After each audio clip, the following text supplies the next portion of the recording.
is what this once proud and profitable company sorely needs.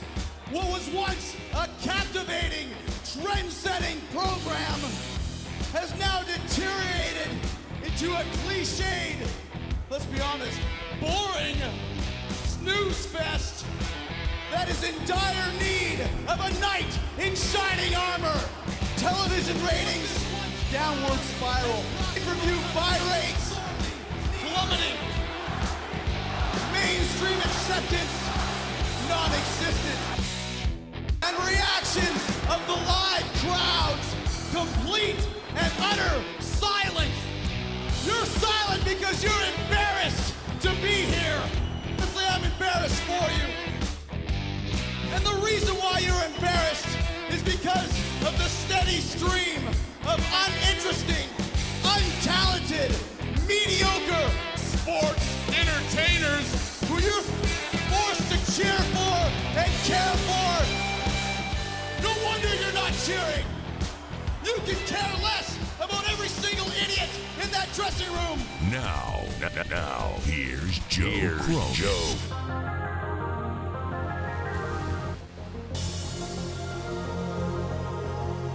Ladies and gentlemen, I have a 7-inch dildo.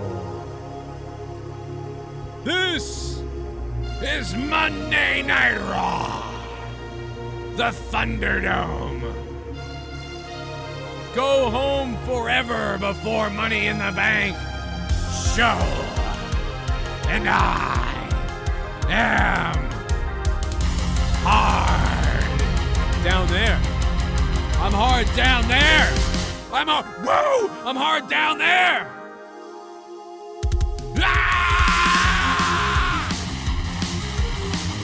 And I'm playing Kenny Omega to pump me up for some weird reason. Ready for this? I'm gonna pretend it's AEW Wednesday.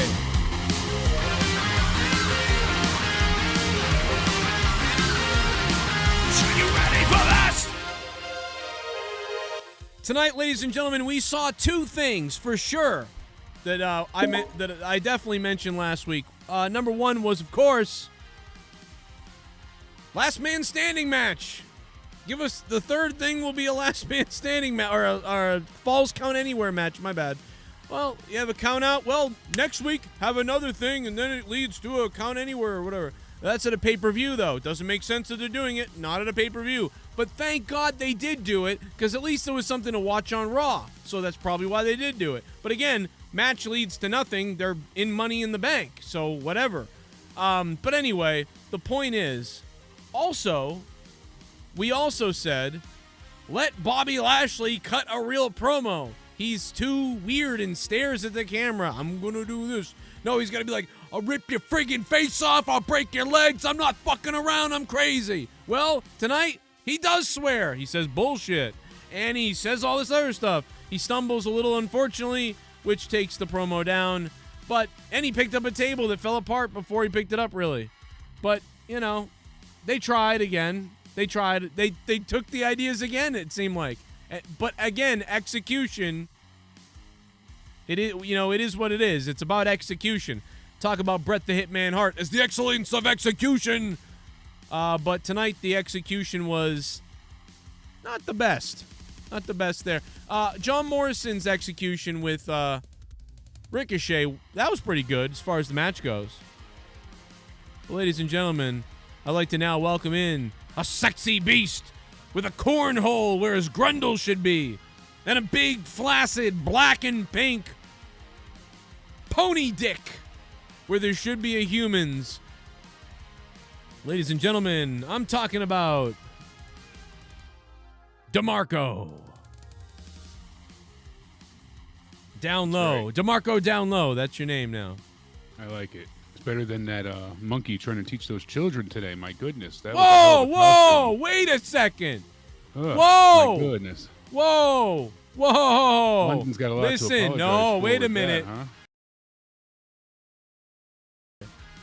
No, I'm just kidding. She just ran away. My goodness. That's terrible. The Army's in charge, though. My good. This was painful to get through. This was awful. Really? Yeah, it was just more rehash for the Thunderdome, I guess. It's all a constant repeat. They're having most of their champions lose and look weak. I mean, it's just continued BS constantly, but it just gets worse. Well, Bobby Lashley, I guess, had to lose so he could snap. Why not Bobby Lashley wins, but somebody does something wrong, so he's still angry, which makes him a big dickhead? You know, I don't know. You could just have him say, I plan on winning this match in 30 seconds, and then it becomes a competitive match where he nearly loses, and that shakes his confidence. It's that simple. He doesn't have to lose. He could just have a little moment where he almost lost because he got too cocky. And that tells the story. That works just as equal as him losing without him being weakened. You know, it gives you the same effect. Now he's worried. He doubts himself a little bit, and that gives you the same kind of ending. You know, and you it's not a build for Money in the Bank. I don't care about any of this right now. I don't care about Kofi and his journey towards the belt, because that's the same thing as before. It's boring. MVP, I wanted to care about, but come on. You become a shit bomb. What? Where's the thing? R.I.P. Mr. Wonderful. Rest in peace, Mr. Wonderful. Yes. You become I don't know where that donation shit went. bomb. I don't know why it disappeared. Ashley's promo was okay. Did you like? Yeah, so that's what I was going to say is, you know, the one thing about Ashley's promo that I'll say is it got my attention. Like, he finally did what we've been saying. So it's like, it's weird. It's almost like they were like, okay, I don't know, man. It's so weird. I know, because he finally was acting the way that he should have been, irate and more of like a badass, but it was at such an expense, and it feels so contrived and fake at this point that it's like, oh, we gave you what you want. How could you not be happy? But it's not a decent version of it. It's just thrown out there because the fans have been clamoring for something, and they do a terrible job at this time and time again, where they say, but we gave you what you want, but it's a half-assed version of what the fans were clamoring for. Right. Oh, but you wanted Rhea Ripley to win. You wanted her. But to I don't win. hate Bobby Lashley's promo because I actually paid attention. So I'll say that I don't hate it. Normally I hate it, or it's like bad. I wouldn't say this is bad. Like, normally Bobby Lashley, I don't think he delivered it great. No, he didn't, but it's still better. I still went, whoa, what's going on here? So, like, I'll give him that. Like, I thought it was more of an embarrassment, because the more he talked, the worse it sounded. Well, I feel like it got worse as time went on. It started off where he was okay, he was irate, smashing stuff, and then it got worse. And after him losing tonight, it just makes him look more like a piece of shit. Well, I mean, he did it after he lost. That's what I'm saying. So he already lost tonight, so he looked bad to begin with. And then this promo starts where it's like, fuck out of here, Casey. What are you doing? What the fuck is Casey doing? Fuck out of here, Casey. I didn't invite you. Cost money to come in here. it's not one of his strong suits, though, that's for sure.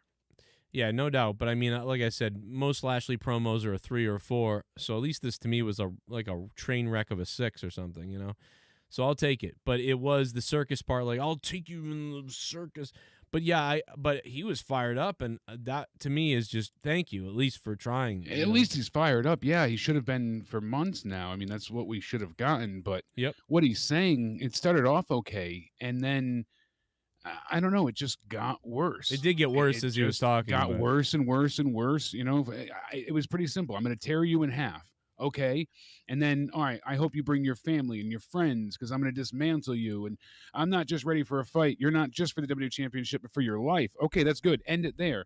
But then he keeps going in. I'm going to wring your neck and fold you up in a little box and send it to the circus with the little clowns. It's like, you fucked it up. Yeah, you ruined it. That's where good job, asshole. Way to fucking go. That was where he did go off the rails. It was funny. He goes, I'll send you to the, and he stopped, and then he was like, circus. Like, it was like he didn't even know what he was going to say. He just kind of was like, or he forgot his line. Either way, I don't know. It was an awful thing to come out with, the circus. It was good until the circus thing. It was like, it was great, and then he said, I'll send you to the circus. I don't even think it was good until that point. I think it was barely passable. Yeah, but it's better than other weeks, though. Then why don't you rip the ones every other week? Because they're fucking because he hasn't spoken. Terrible. He's barely spoken ever. Every week he's a boring piece of shit. Every week he's a boring fuck. And I never liked fuck. Bobby Lashley at this point. When have I ever supported him or liked him as champion? He's sucked this whole time. He's been a piece of shit. It's not him personally. It's how they frame him, how they handle him, how they book him. Yeah, and they let him go tonight, and he showed you why they write for him every week, I guess, tonight. They can have him say that one line, and that worked. Having him go on and on and on. You know, it's the same thing they did with people like Goldberg and Scott Steiner. You know, yeah, less is more with those people. Same thing with The Fiend. Those people. You're on a roll tonight, aren't you? But they Yes. really are, and that's the sad part. So it just they know this. They love to exemplify people's weaknesses. I swear. Yeah, I don't know what it is, but I mean, I don't know what to Oh, say. you I suck mean, at wrestling for more than 3 minutes? Well, we're going to give you a 30-minute match with Triple H because that's boring as could be to begin with. Come on, Goldberg. Let's stretch this out as long as we can and blow you up in 3 minutes. You know, it's like, oh god. so we get the same kind of thing now. And then not only does, if he loses to Kofi before, you kind of get it because at least he's the number one contender, but losing tonight without any rhyme or reason, really. I mean, it wasn't. Well, there was a big. They had a interference. big goal for him losing tonight. It doesn't make sense to us. But I know they there was had a good- goal for it, but why? I understand their logic was to have him snap at the end, Yeah. but they did it in such a way that makes him look like even more of a piece of shit. All they had to do was make him like look foolish because MVP didn't hold the rope or do something, and have him flip out and be like, "I'm tired of you not getting anything fucking right," you know, that sort of thing. And I'm tired of other people like mocking me for this, that, or the other thing. All you gotta do is make something go wrong outside the ring and make him flip out and be like, "I'm not playing games." Fine, like why? And I know why- there's an issue of like wrestling. You can believe at times, and I've enjoyed Rey Mysterio taking on Big Show, so it's not like a total hypocrite thing here. But it's when they book people in certain, like, it's the way they did those matches. You know, that the little guy was so fast or so, and you know, obviously the big guy, they take him to knees and they take him out, and it's you know, or the big guy just squashes the hell out of the little guy. You know, but we don't get that. We get a very competitive 10-minute match with Xavier Woods, who is much smaller and a video game guy. He's going to host G4. You know, he is the video game guy, but yeah, he beats the WWE champion by an inside cradle. How many roll-ups have we seen now? How many times do they end matches in the same fashion with a roll-up? Because that's supposed to be interesting.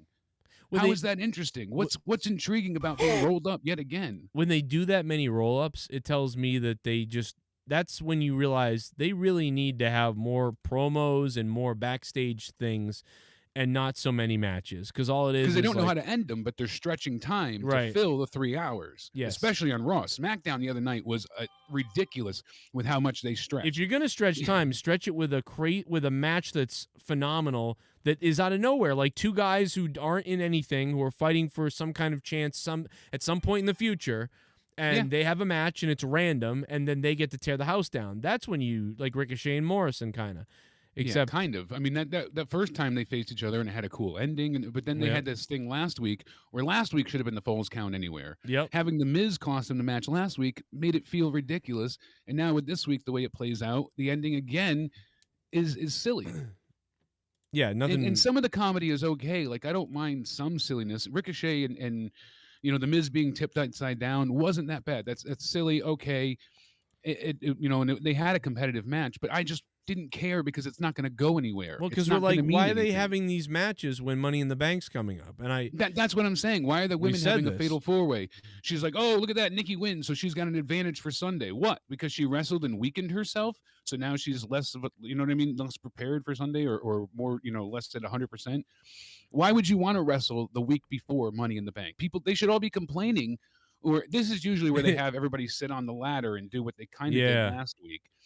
And that makes more sense. I don't understand why, you know, half of these people would be agreeing for matches, or there'd be sense if, like, with the Rumble being number 30. No, they should be competing 3 weeks ago for who gets the 3 weeks off. like, that's what I'm saying. Who gets to rest and rest up? And I mean, that these would have are been all interesting. things- That would have been really interesting. 3-on-3. We're gonna split you guys in half. 3-on-3. Then you get the heels and the faces, which they do have, I think, right? Or maybe not. Yes. Maybe because SmackDown, that doesn't work out. I don't know. But say it did work out. You do something like you just said, and you say the winner of the match or the team that wins gets rest until Money in the Bank. They don't have to wrestle. They will be perfectly rested while everyone else has to compete each week. Then you until can the match. understand why they're competing in a match. But Ricochet and Morrison, what are you guys gonna kill each other? So when you get the Money in the Bank, you can't fucking have a match? Like, what are you doing? You can't compete. How are you going to go? And now you have a ladder match Sunday, but you just put him through the ladder and your own body through the ladder. So what sense is that? And you're not doing it for anything. Like you said, you're killing yourself, jumping from the turnbuckle through a ladder. For what? For what purpose? And I really want to point this out tonight, too. I know Raw for the past few years, it's always been a family product per se. I mean, they did go edgier with the Attitude Era, but still they were always in a way trying to advertise as well as to children. They went for adults as well. But tonight I noticed more than any other time recently how desperate they are for children viewership, and how much they really went above and beyond. Like when they said shit. Yeah, trying to be cool. The stuff with Alexa and Dewdrop. No, I'm being smartass. Come on. Well, no, but they are that to say shit and things like that. It's supposed to be edgy and cool. Well, that's for actually adults, I giving think. them any character. Well, no, the kids are like, they swore. Oh wow, they see that on YouTube and they geek out over it because like, oh, they're swearing and they're not supposed to be. Like that's that's what it is. It kind of feels well. cool If they 'cause you're not started doing supposed all to be that, it watching would them be cool. swear. Yeah, it would be if cool. they did it in the right way, most times. The a kids lot of are- times where they throw out a swear, it feels like a third grader swearing for the first time. The kids are watching the kids are watching fucking TikToks that are way worse. Yeah, that's total. That's total bullshit. Like that's what it sounds like when they say things. It sounds like a kid ready to get in trouble. Especially with the Alexa stuff tonight and Dewdrop, and even Marie cannot act. And I know people get infuriated and oh, she's so bad, and I get that. And that's what they want. They want you to be frustrated with her, so when she eventually gets beat down or gets her comeuppance, you'll cheer. But it's getting the opposite effect, at least with me entirely, where I just want to change the channel. I don't want to watch. It comes on, and I was looking forward to Eva's return because I had kind of hoped she had improved in ring or they had some good plan. But literally, they picked up where they left off, except Not worse. even. She had more heat when she left. Well, but I said, but worse. They picked up where they left off, just worse, and that's essentially the same. I mean, she can't act. We know she can't act, but Alexa is doing very well. I'm not crazy about the gimmick for a long time. It hasn't been for me, certainly. It's very, very childish now and very silly. Her acting like a young schoolgirl because she's possessed makes no sense anyways. So this is just straight go away heat. And I'm wondering how the audience is going to react, if at all. The Fatal 4-Way with the women wasn't bad, but getting Alexa Bliss to have to deal with everything and take away all focus from the other three competitors for 3 minutes or 4 minutes, whatever it was, to have Dewdrop lightly toss her over the barricade. Thank God this is the last week in the Thunderdome, because I am so tired of seeing people kind of just belay themselves over the barricade slightly onto a crash pad. Right. I know they hide the pad, and it's supposed to, like, sometimes it's look good, but most times it looks like shit.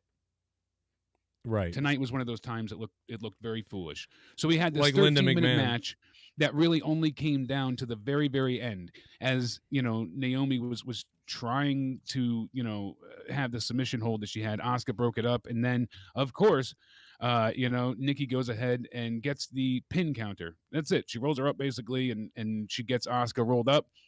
Oh, let's roll up Asuka. Okay, she's useless and pointless at this time anyways, and so is Naomi, and so you've ruined everyone in the women's division besides Alexa Bliss and a little bit of Nikki. I mean, they forgot they were in a 3-week push last week, so they just kind of retconned that.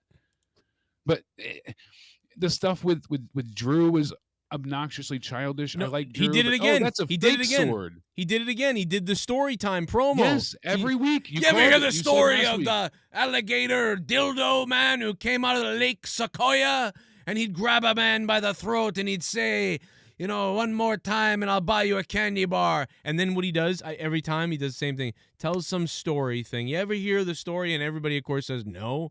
And then he tells it anyway. And then when he's done, then he goes Hulk Hogan when he's done. He goes, and what I'm going to do? And he does every time. So it's tell story, then yell a lot, which is okay. Well, what happened is Vince, the one night where he originally cut the promo where he brought in his Scottish history, and his whole, lineage and all that. Yeah. That was done completely. I guess they had something written.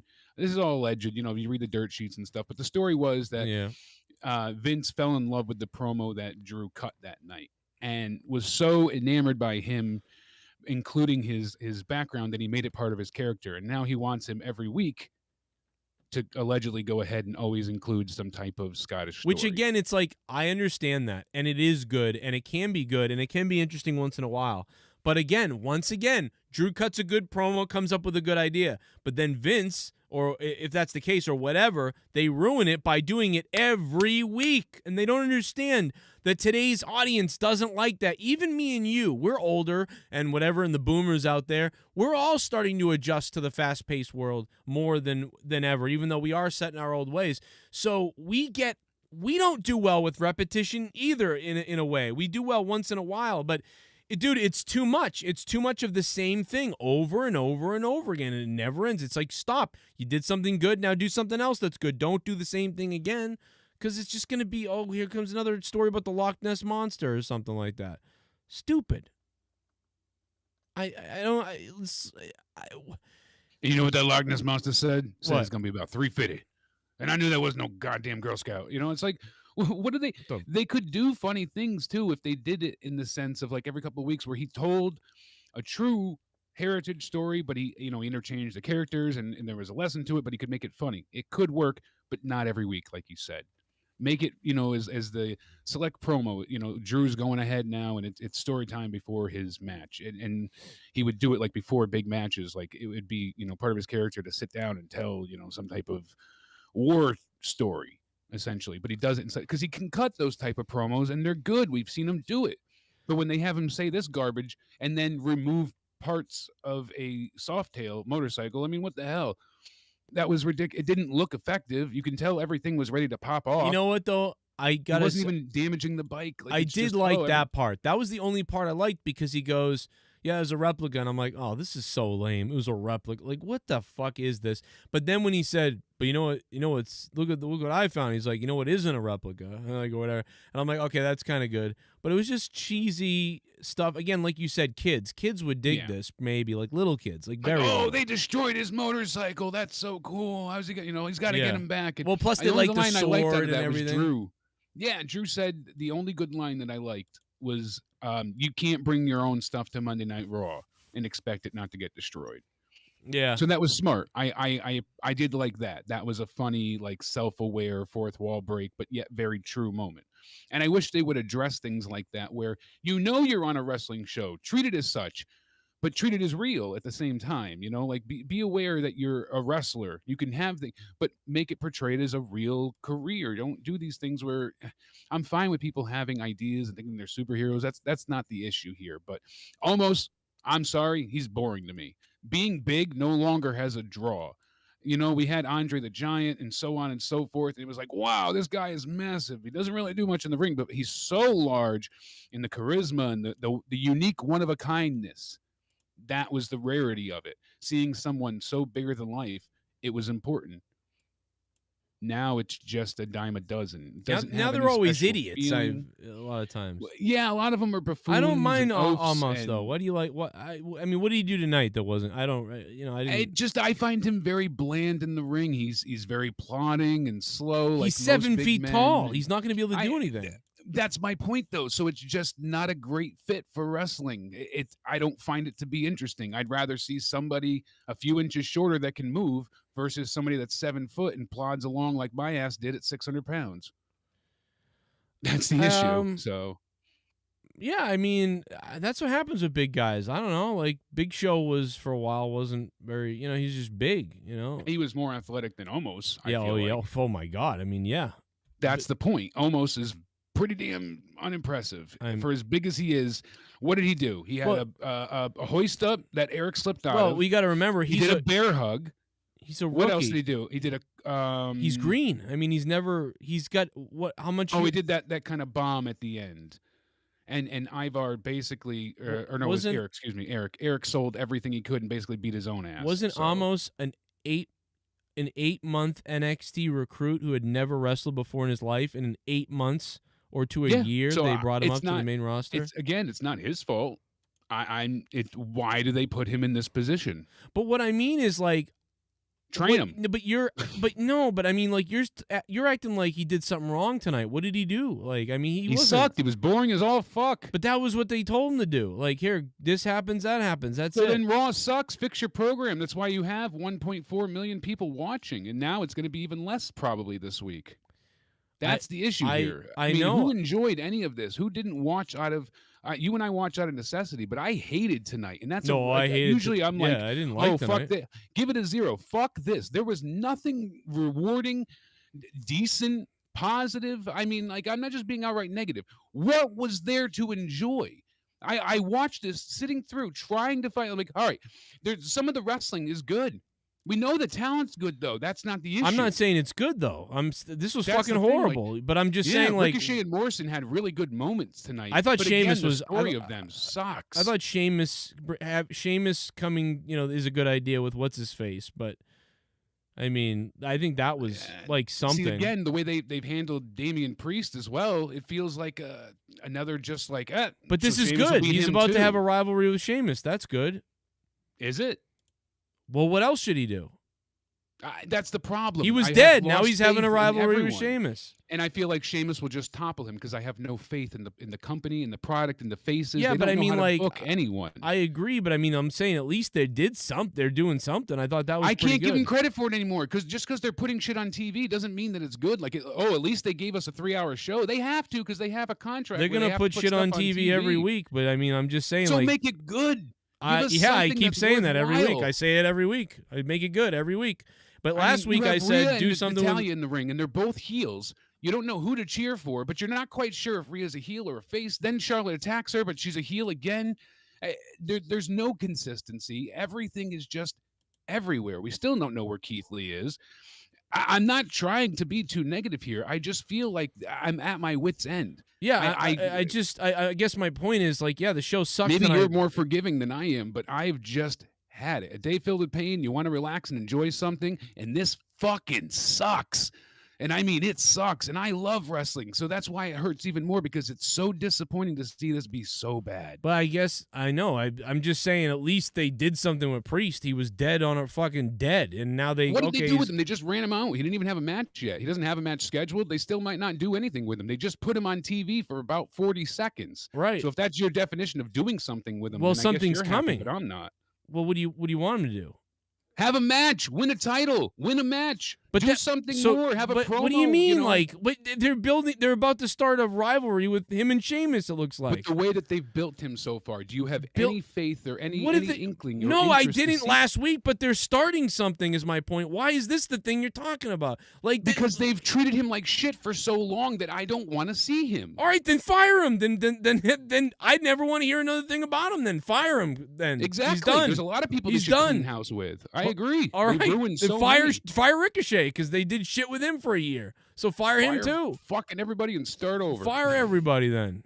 I mean, what the fuck? Like, I mean, the usually show try was and see shit, the but positives, but it's just I don't see anything tonight. I'm yeah, I don't see anything either. I give tonight a 1, but I mean, at least, like, my point is, at least, we've been saying, wow, Damian Priest, what does he do? Comes on screen, does nothing, does nothing, does No, I nothing, know. does nothing. I just feel like this is going to turn into nothing more. He'll It go up there probably 3 will, because weeks, everything get they beat. do is nothing. It will be Exactly. shit. But what I'm saying is, at least something's coming. He's gonna have a U.S. title match because he's getting in shit with Sheamus. He's coming to I the know. aid of. I see your point, no doubt. I just don't see how you can say at least when it's going to turn into shit and just be ruined anyways. Like that's the problem here. Well, then anytime why- we give them faith about anything, I for don't years have now, any faith. Who knows? The fucking rivalry could suck. So I'm then how just- can you say at least if it sucks? It What sucks. is good? What's at least like? Okay, at least they brought him out. Well, So then what? Get what's beat the and why lose and do review nothing? anything? Why would I review anything? I would just come on here and go, hey, Raw sucked like always, and it will suck next week. I'll see you later. No, I know that's the problem here. That's the issue. Like that's what I'm so just sick of. I know. I don't get why they can't just write something logical. I mean, AEW at least gets a 5 every week if it's at the worst, and barely does it ever get that. And there we gripe, but it's because we love wrestling, and they have little things to fix that could make their show almost perfect. Here, they're at the very bottom. I just don't see how any of this, even with fans coming back, is going to change. I was hopeful for that, and now even that is just ruined. It's just so Bro, disappointing. I and understand you beyond. fucking faggots in the chat. I understand that it sucks. You don't have to tell me that it sucks. I say it sucks every week. I'm saying to you, at least they did something with the fucking guy. What do you want me to say? Fuck it? You want me to be like JD and just make shit up that I hate everything, but then like AEW? What do you want me to do? What do you want me to say? Okay, fuck it. I hate it all. No, I wanted you. That's good. I'm Donate to glad me. that- I hate it all. I'm just trying to make a point. That's I'm all just on my saying, side. for 3 fucking weeks, we said, where's Damian Priest? What's he doing? Nothing, nothing, nothing, nothing, nothing, nothing, nothing. Now tonight, he has something starting. At least something's happening. Is it going to be good? Probably fucking not.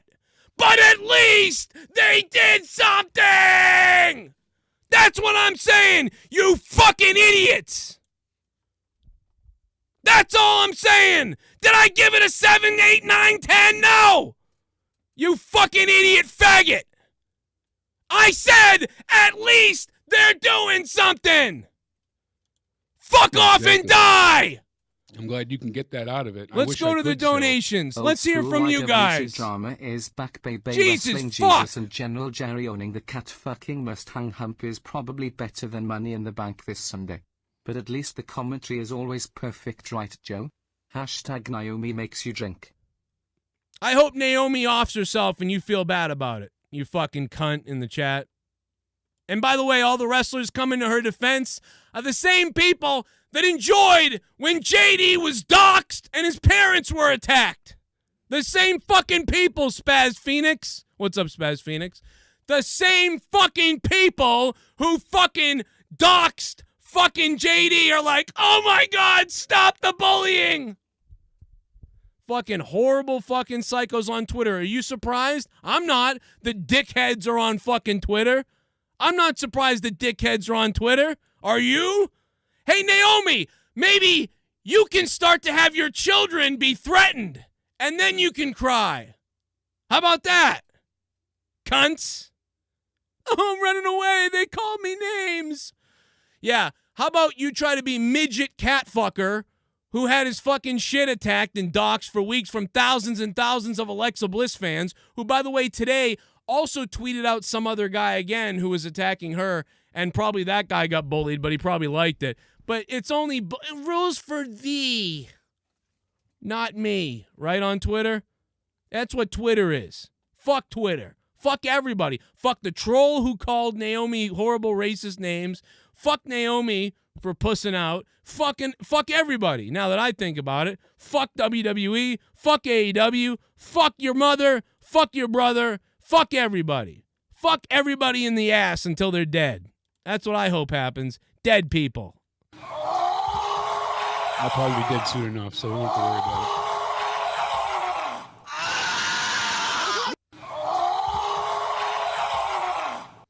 Raw sucks a million hate points. I'm not even putting fucking hate points on the board tonight. Fuck it. Todd Fair, thanks for the $10. Thank you, Todd Fair. The show sucks. Donate. Damn straight. I just can't give it anymore. I can't fake it till you make it. I'm trying to give them, like, benefits of the doubt over and over and over again. Like, oh, they'll have to. They let all these people go, so they're going to have to resupply the women's roster. So, all right, they're going to call people up to SmackDown. But they don't wait for live fans to give people an actual reaction. Then they cut people's names. It's like it's all those little ticks that take away from everything. And it's not a major issue. It's not a major thing. Like you said, granted, they are doing something with Damian Priest. I'm happy he's on TV. I don't want him sitting and catering. I'm not trying to sound like a negative jerk here at all. It's just I'm having the hardest time accepting the fact that, hey, I want to see all these people succeed. I really like Drew. I'm so disappointed that this is how he's been handled. He was one of the people that I loved through the pandemic, especially. I like Drew. He won't be more than a 7.5 out of 10, but they treat him like a 4 out of 10 at this point. That's the thing. And Humberto and Sheamus could have had this really good match. I mean, especially with the story that they had with him breaking his nose. They didn't need the attack. Okay, Sheamus doesn't want to defend it. I get it, but then he had the match anyways, so it doesn't make sense. If the attack led to him not having the match, it would have worked out because he didn't want to have the damn match. But he attacks him, has the match, it ends quickly. Okay, at least he can have a shorter match because he attacked him already. Fine. But, there's so many little things that just take away and take away and take away when it could be so much better. And it's beyond just, like I said, infuriating at this point. It's depressing, really. Commentary, we've said it a million times, and everything feels like it's rushed. And people say, oh, you always want long-term booking. But then you complain there's a difference between repetitive booking and long-term booking. There's a difference between having a story and just throwing people out there 3 or 4 or 5 weeks in a row to face each other. Seth and Cesaro have had no real story besides when they went into Mania, but they faced each other multiple times just because. Same thing with Sami Zayn and Kevin Owens. They throw Owens out there. Now, after they have this hell of a fight beforehand. They have it at the pay-per-view, then they have another match. Then Hey, Owens leaves after leaving. Now they have the qualifier for Money in the Bank, which is a last man standing falls count anywhere fucking match where they have this huge fight all over the place to qualify. To qualify for Money in the Bank on the men's side, Owens wins, and then the very next segment is a women's participant just being gifted a spot in the Money in the Bank match. That's the So why don't worst. those two kill each other for half an hour for the women to just be entered in the match? Like, it's that stuff. It's all those little itty bitty negatives that just makes you insane. Yeah, I just think that, it's like, did Sheamus just recently do a 2-on-1 match with somebody? Yeah, he took on Ricochet and Humberto Carrillo. He beat them both already. That's what I'm saying. Like, it's so him facing Humberto, I guess it's just because Humberto broke his nose and was promised the match. Fine. But to get through everything, it's just nonsense. He's already beaten them. That's the thing. So it's like you don't even want to see the match. Humberto has no chance, and that's the same thing that we said before with like Sheamus and Humberto. The way they're booking it, it's not believable. Same problem with Xavier and Bobby Lashley. We saw Brock Lesnar and Daniel Bryan, or Finn Balor and Daniel Bryan. It worked because of the way they booked it. You had those moments of virtue, that little bit where you're like, oh my God, they might do it. They gave you hope. With this, it's never believable. And I don't know why they lost sight of that as well. It's supposed to be storytelling, and now they're just doing a picture show. Why? I guess Humberto, like, being involved in Sheamus and the nose and all the other things, and now they insert someone else, so I guess they just realize, like, all right, let's bail on that guy. Let's do Damian Priest, I guess. And they what they did to Humberto, they'll now do to Damian. So that's my worry and upsetness behind it, is because as much as I want to, I think they value him more. I think they're valuing. I think they must be valuing him more. Like, oh, Humberto's a low level hippie flippy guy now. All right, well, let's just put him back to that. They see him as a cruiserweight type. Yeah, let's actually do something with Priest. Okay, he can work Sheamus, and maybe that will help him.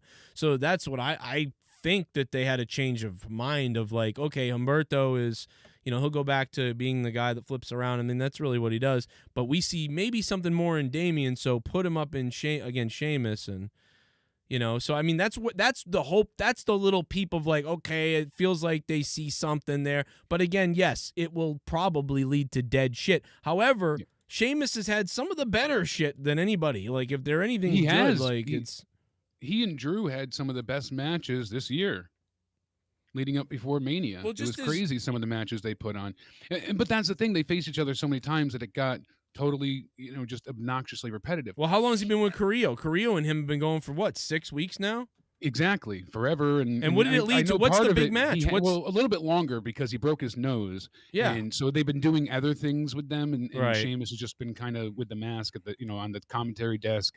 And what's the story? There's been no match to be like, this is the match. So I guess I'm surprised that they didn't let Sheamus and Carrillo have their big, like, fucking last hurrah match, or the match that was the reason all this happened, and instead of that, it's sort of on the final payoff. The payoff was Damian Priest, who hasn't been around in weeks, who literally just came out of nowhere and feels like an afterthought, sadly. And that's my gripe with this. And it's like, damn it, I don't understand how they don't see what they have at times. I mean, Piper Niven, because she's larger, let's fat shame her the entire time. That's funny. Instead of, we're going to call her Dewdrop. We're going to, all right, fine. The namesake, you want to even go with that, but the story sucks.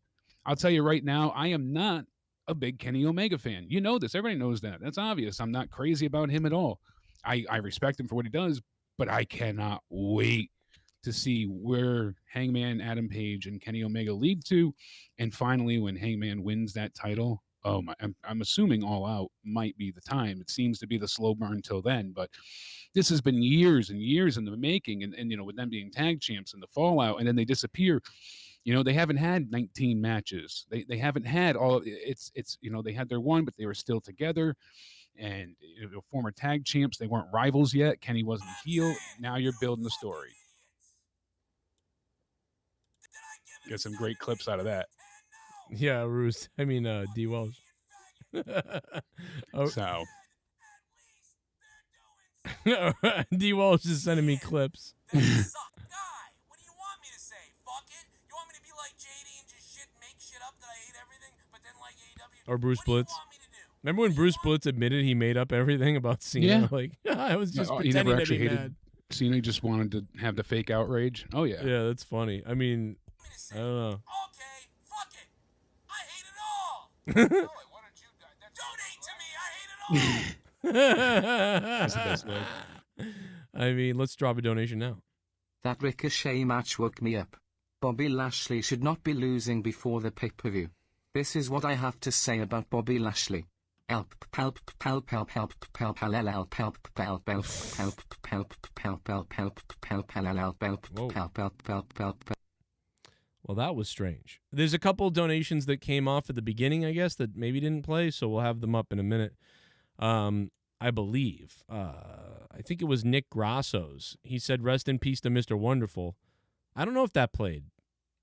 I'm not sure if that played. Yeah, that one played right in the beginning. It just didn't appear on the screen, but it did play. Okay. But yeah, Nick Grasso, there's Paul Orndorff right there. Mr. Wonderful, rest in peace. Glad WWE did the tribute. Of course, they better.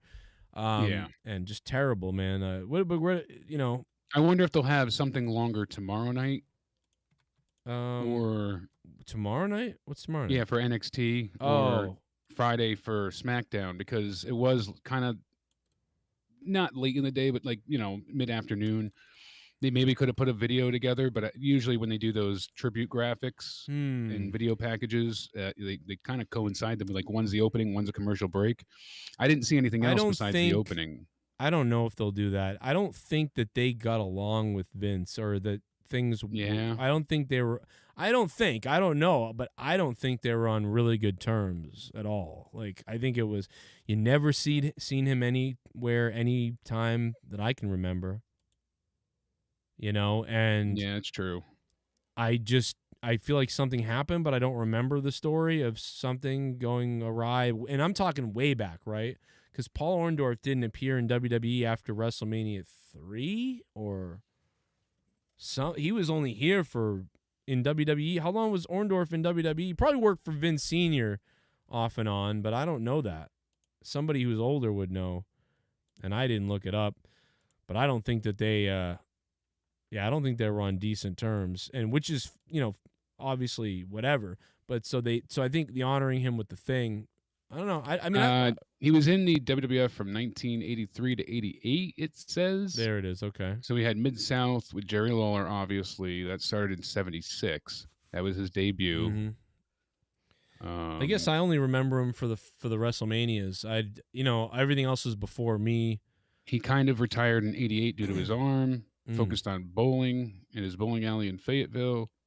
Okay. The time off to his injury and arm neck he suffered during the Hogan feud and left untreated for too long.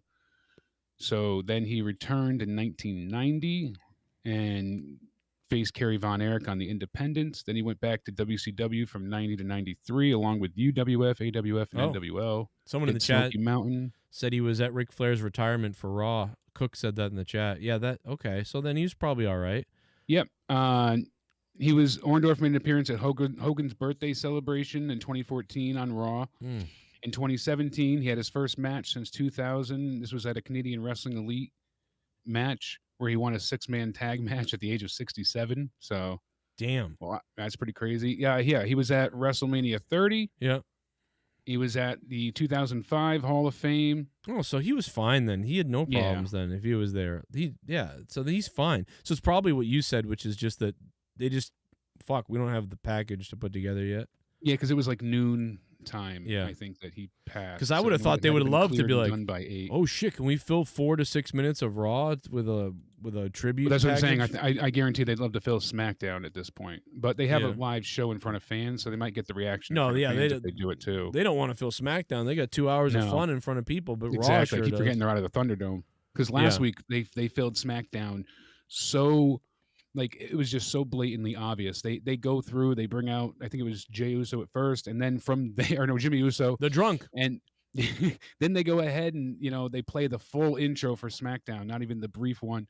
Then they bring out Roman. They do the full entrance. They let the crowd boo him for minutes on it. Like, everything was just, they replayed the ending of SmackDown as it happened and then went back to what was going on. Like, they had to do that. Like, it just they could not stretch any more than they possibly could, even with the stuff with Bailey and all of it. So, dude, not great. while Raw was going on, I was playing NHL, like the video game, right? This is not wrestling related at all. I get in this game, right? First fucking thing that happens is a breakaway with 2-on-0 breakaway. The guy throws it to the guy on the left. I dive across and save the puck. Fucking sick. The second thing that happens a few seconds later, they tip the puck for a breakaway again. 3 of their players are on a breakaway with the puck. Oh, but the puck is kind of skewing towards me. No one has it yet, but they're going to catch up to it. So I came out of the net to poke the puck away or to try to grab it and throw it away. But I came out and the puck started slowing down, and I realized I wasn't going to get to it in time. And the 3 of them on the breakaway came at the net, and I was out of the net, and I got scored on. This fucking guy with a French accent comes through the fucking speakers. I fucking goalie, you fucking sucker, quit the game, you know. And I'm like, are you fucking serious? I saved that first thing that should have been a goal because you guys gave away a breakaway. And now I fucked up, but it was still a 3-on-0 breakaway that you fucked up again on the second fucking shot of the game. And so I fucking flip out on this guy. I click over and I go, you know what, you fucking piece of shit. And then he starts shitting on me and I'm shitting on him. And then I'm like, you fuck you, you French piece of shit. You fucking Montreal Canadiens losing piece of shit. How'd it feel to lose the fucking cup? And I'm just flipping out on him on the fucking thing, and he's talking shit to me. And he's like, you suck ass of fuck. I'm like, why don't you score a fucking goal, you fucking loser idiot? I'll fucking save the first breakaway. Then you give another one, have another fucking breakaway. We're just talking shit. And then I settled down and everybody was quiet. I started making saves, playing well, let in a couple more goals, but they were also breakaways, by the way. And then we won the game 7-3 or 7-4 or something like that, 8-4 or something like that. And but towards the end, I made another crazy save, like crazy one. And when it was tied, and he comes across the microphone, good save, goalie. That was good, man. Good save there. And I come through the mic and I'm like, yeah, man. Hey, got to make up for the one that I let in earlier. Yeah. And then we were like friends. And it was like, there really could be world peace. When this Montreal. The worst thing about being black and Jewish is they make you sit at the back of the oven. Oh my God. Funny because it's true. That's terrible. That's just terrible. God damn it. Funny, thank you for the donation, man. What's going on? Appreciate it. We're gonna let a couple more come in. Couple more come in. Raw was so terrible. Raw was trash. I mean, we knew it was gonna be a bad night because we knew it's like, dude, it's like we're watching and you know that they don't care because it's the Thunderdome last night. Yeah. And but you just know the go home show for the pay-per-view back in front of fans last week. They're not even good. But they weren't even good when they had fans. Like we were like, this is the go home show. I was hoping again you get. I don't have that false hope, but I know. That's what I don't broke got me it. tonight. Broke me. That was it. I just reached my breaking point. You should, fuck yeah, you did, man. I mean, it's fucked up when I'm at least like, well, at least they did this, and you're like, fuck it all, burn it all down. Yeah, burn it to hell. I mean, even one of Bobby Lashley's Ho Train was on AEW tonight. So one of his sisters or lovely ladies of the night was also on AEW. So that's pretty funny. But really, apparently they were on the YouTube show. Well, I like what they were calling them. They were calling them Lashley's ladies. Yeah, I really thought that was nice.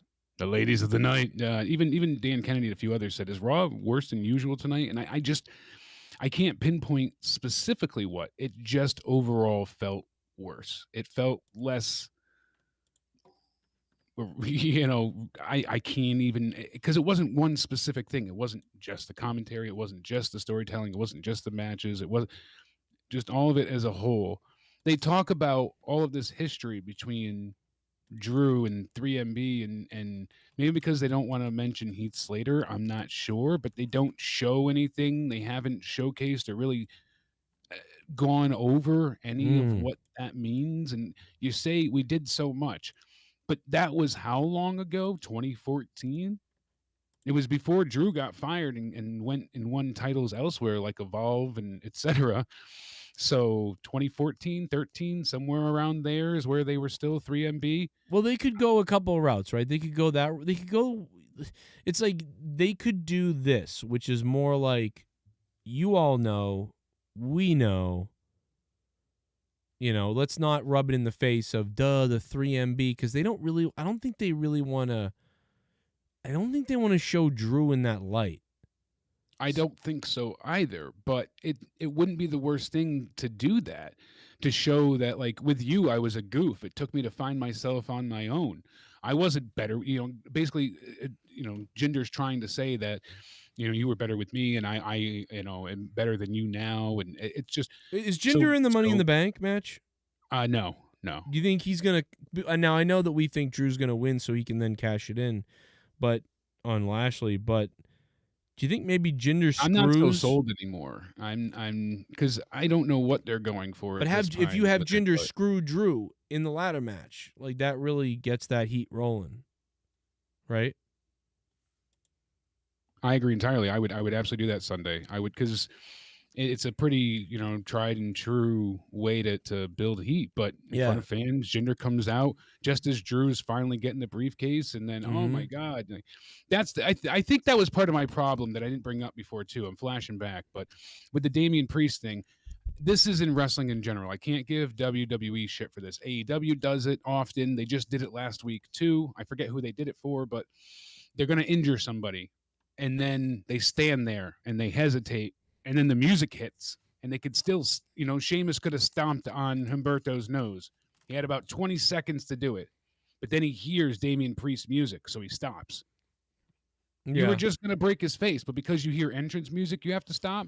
I understand if he was already at the ring apron, and then you hear the music, and it's like, oh, shit, But especially without fans being there, you really don't need the music. But, yeah, it's just a signal to the fans, like, oh shit, this person's coming. That works when they're running out to do a save, but when it's like that, when it's specifically like, oh shit, they're going to injure somebody, I never understood that spot of, I hear the music, so I'm going to stop. Seth doesn't break his neck, and you don't go ahead and you have, just do it. Just, why would you stop suddenly? It doesn't make sense. Yeah, you just have him pounding on his head like he's beating him up, and now the music hits and he stops to look, instead of like, oh, he's going to jump off the top turnbuckle onto a chair on a guy's head. Yes.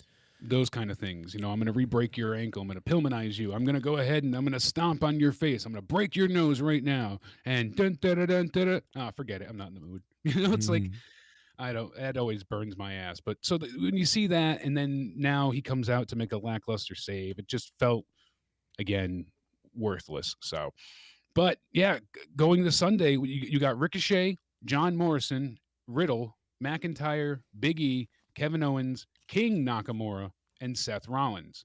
Well, Seth Rollins is supposedly facing Edge. King Nakamura is going to basically have a heel turn. He's already pretty much on the way for that, because they're turning Baron Corbin face and changing his name to Happy Corbin. Ooh. They already trademarked that. He's right now going through his decline with his facial hair and, losing his car and his money and his house and all that stuff. So they're going to eventually have him, break to the point where, like, nothing matters, and he's super happy. We'll see how he pulls it off. Then we have Asuka, Naomi, Alexa Bliss, Nikki Ass, Liv Morgan, Zelina Vega, Natalya, and To Be Determined.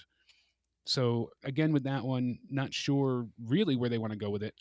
Ricochet, when they said almost superhero is her introduction tonight for Nikki, I almost shot myself in the head. Yeah, I mean, that promo she had with Riddle wasn't horrific. It just wasn't for me. Again, very childish. Riddle can sometimes be funny with his delivery, but not so much with what he's saying. Yeah. Like, I laughed a little bit at him, kind of got like a brief chuckle with him saying, well, I thought you couldn't fly, because she's like, oh, I got to fly out of here. And he's like, I thought you couldn't fly. And the face he made, and you're like, but just so awful.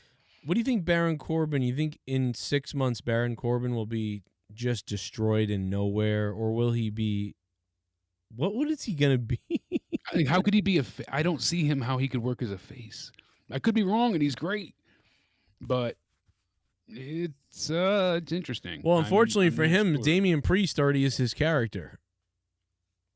Yeah. I mean, if he's a face, what's his face character? A stone-faced guy who's like, I'm going to go out there and I'll hurt somebody. I'll do what I gotta do, man. Like that's Damian Priest. What's he gonna do? His personality is like, Yeah. It's kind of like a heel, but dumbed down and turned into a face. So what do you do? Like, I mean, unless the Exactly, guy has that's- some chops or something that I don't know about, and I haven't seen him. No, he's got a good, simple delivery. It's not a bad promo in the sense of like he could do the very straightforward. Well, it's like Orton, kind of like Orton. Yeah, well, Orton can even tell a bit more of a story. No, than that. Orton's I would give better, Orton but I'm more- saying he's like the But B yeah, Orton. Okay, yeah, Orton is better, but yeah, he has that Orton-esque type promo. I don't ability, even yeah. I don't like Orton that much. So it's like this No. guy's a C version of Orton. So what the fuck is he gonna do on the face side of things?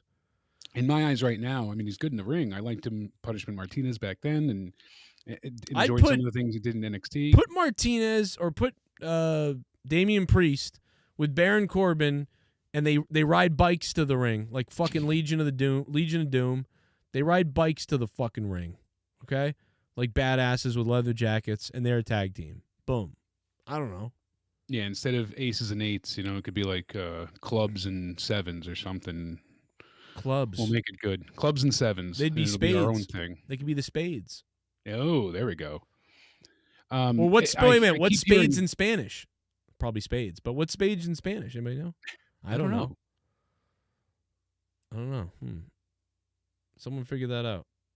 Someone Hispanic, tell me. I think it's just like spades. Espadas. Espadas. Espadas. Dude, they could be that team or just spades. But I mean, I know that Espadas is how the text to speech says it. for Espadas. Spades gimmick has been around forever. Whenever a wrestler doesn't know what to do, they're like, I'm the king of spades or I'm the spade king. I've seen a million wrestlers do the gimmick, and they leave a card on the guy's head when they're done beating him. Everyone does it. So when What's-Her-Face said she's the queen of spades, I was like, oh no. Because what the fuck does that mean? Like, what the fuck does that mean? Yeah, it's the card suit, and red espadas. You got the king of spades. You could do it. We could make a bunch of cool names because everything in Spanish usually sounds badass for the most part. It's espadas. You're right. Espadas. Espadas. Espadas. Espadas. Sounds like he's saying it's badass, so it works for me. It's badass. Wait a minute. Hold on. Here we goes. Hombres de espadas. That's There what we it should go. be. About to come down the aisle at a total combined weight of 410 pounds. Hombres de espadas. Hombre de espadas.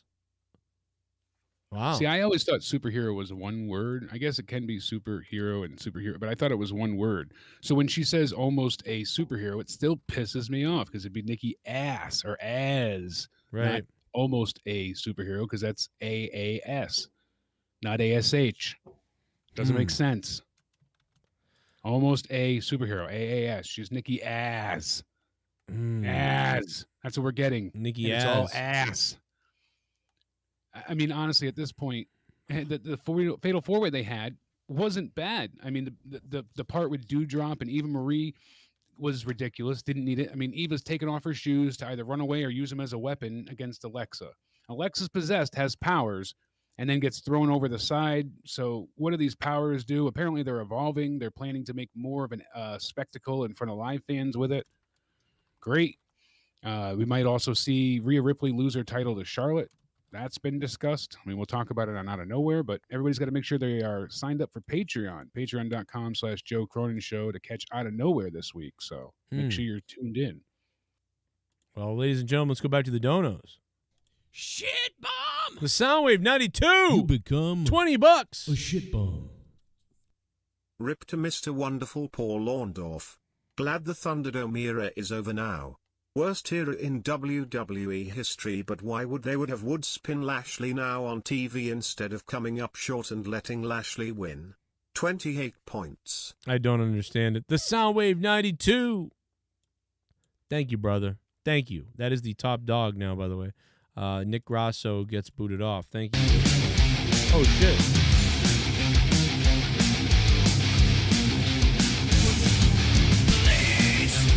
Stop punching my cock! That's all I got! Stop punching my cock! Stop punching my cock! Oh my god!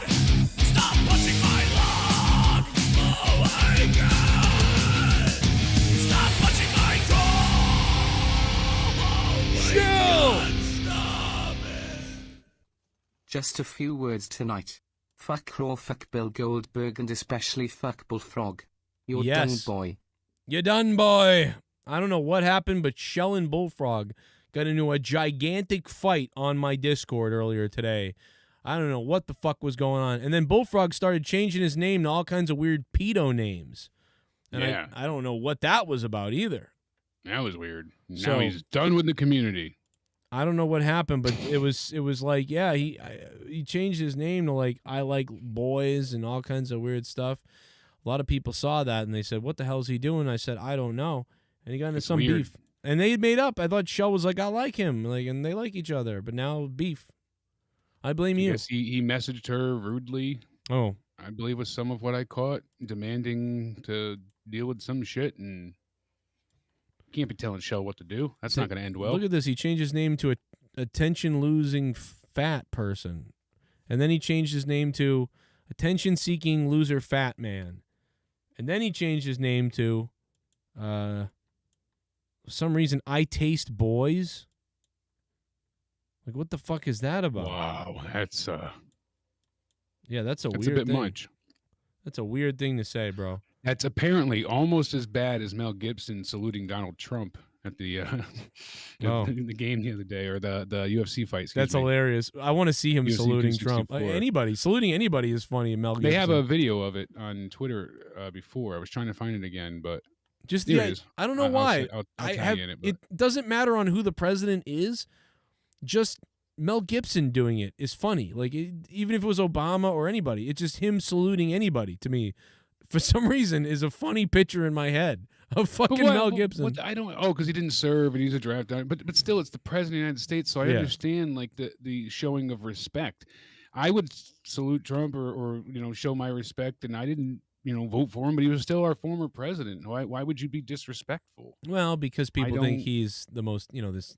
I know, but it's still. I mean, I'm just, I don't. I think making he. it political, Listen, it's don't just- get me started. But I mean, I think he made some major mistakes. But I Yeah, also think he did some absolutely. great But you don't things. have to agree with someone to show respect. I agree, but I'm just saying, according to a lot of the really far left people, they really believe he orchestrated, something.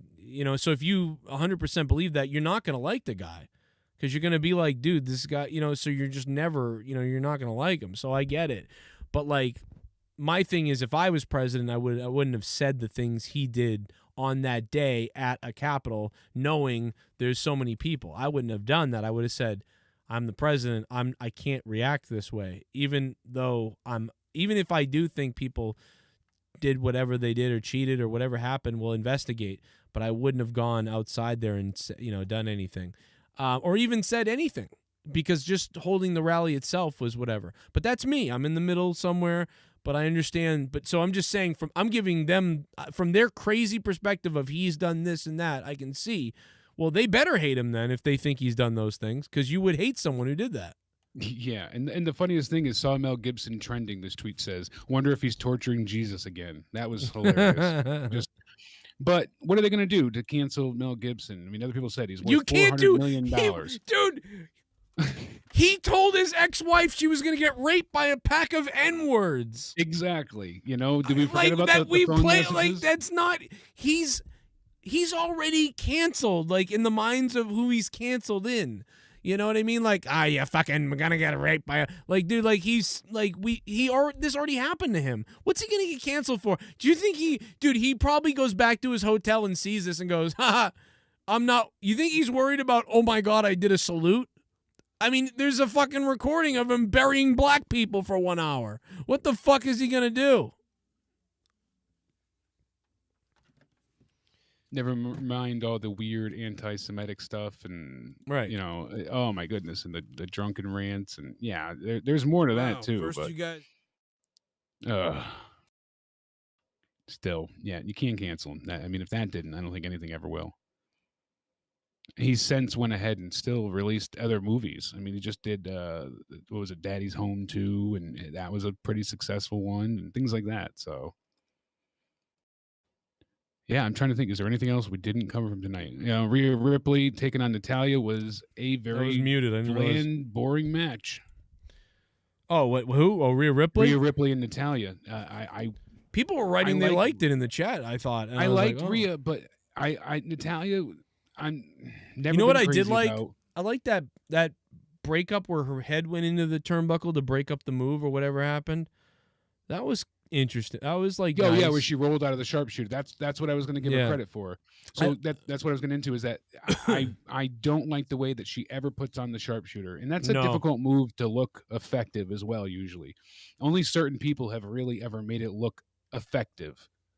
Obviously, Bret Hart being the defining one of several, but it's because the way you're positioning yourself, and if you're not bringing them back and really getting into like a crouched position yourself.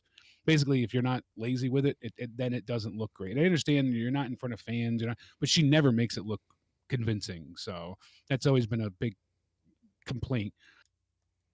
So now we get Natalia beat, and of all matches to have any type of, dusty finish, this would be the one because Natalia is your women's tag champion. Right. Women's tag champion. So you want a dusty finish? And you let her lose. Same thing with Rhea Ripley. Why is she having a match even? Like that's the real question. With Rhea of all people, I would not have put her in a match. And it's weird that they're still feuding with Mandy and Dana, but then they're feuding with Shotzi and Tegan over on SmackDown. I think it was just to have a good. I guess it was just to have a good match and put over Rhea, and it doesn't hurt. I guess they thought it doesn't really hurt Natalia too much, and. Obviously a tag team women's champion shouldn't be as good as the women's champion. So, but maybe, why? But it's still just after seeing Lashley beat, after seeing AJ Styles beat, and now Natalia, you had 3 champions pinned clean tonight in one way, shape, or form. It was just. Well, I mean, I guess the point. I guess all I can go back to is why is Natalia having a singles match when she's got a tag belt? Why isn't there someone else?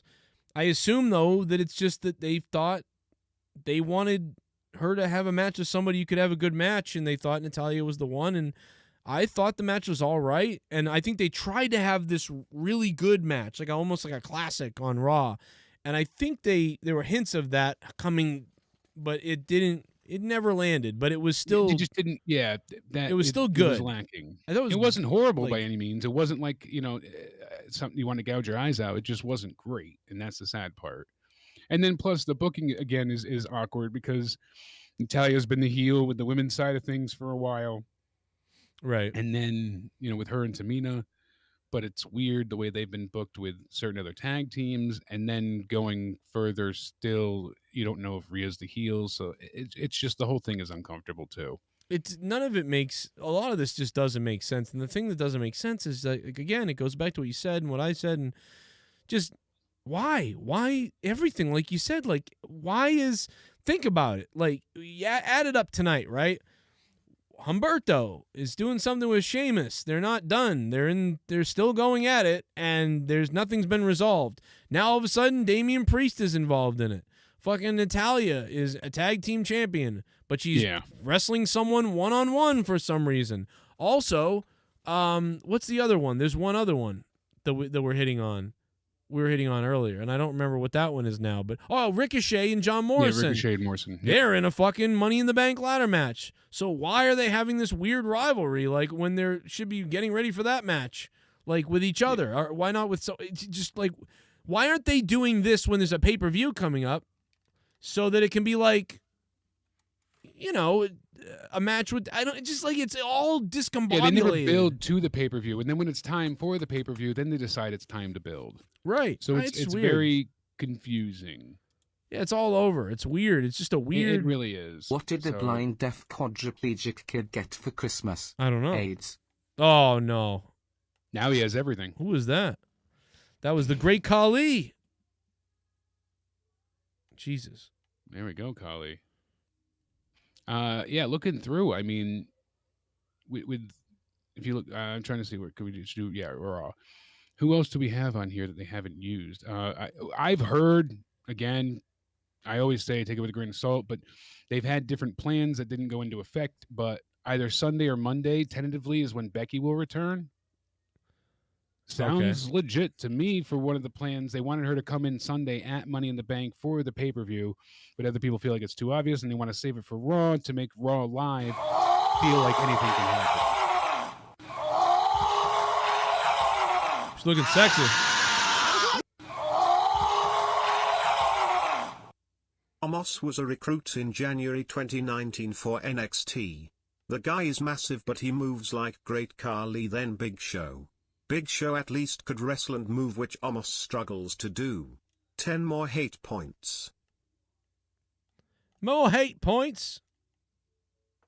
Soundwave 92 coming in. Truth Soundwave.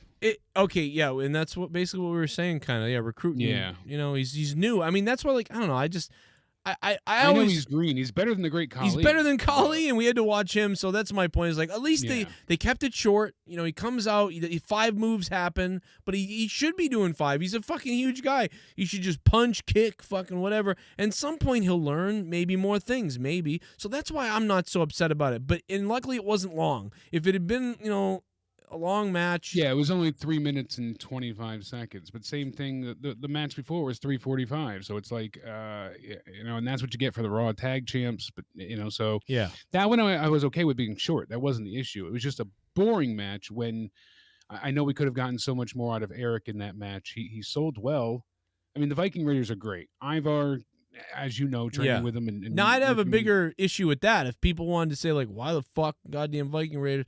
They were one of the only viable tag teams, and they just lose. So, like, well, who's going to face these guys? That was part of the issue, too. Why have them lose? Why have the tag champs lose? I wouldn't have had them face each other in a Jobbers match. Why wasn't why wasn't this a Jobbers match? Like, I don't know. You look at the roster. I mean, we have Lindsay Dorado and Grand Metalik that we haven't. Jackson Riker we haven't seen. They still have Jason Jordan on the roster, which is interesting. Well, he is doing all the producing stuff, right? I know, Bags, but they still have him on the Raw roster itself. Well, they probably forgot about it in his clause, the way they forgot about fucking Aleister Black's fucking contract. They're like, we're not going to change the contract. You just do this. Yeah, Slapjack, T-Bar, Mace, they're still around. Slapsack. Get their, their asses beat some more. Jeff Hardy, we haven't seen since he lost a few weeks back. Elias ran away and didn't return.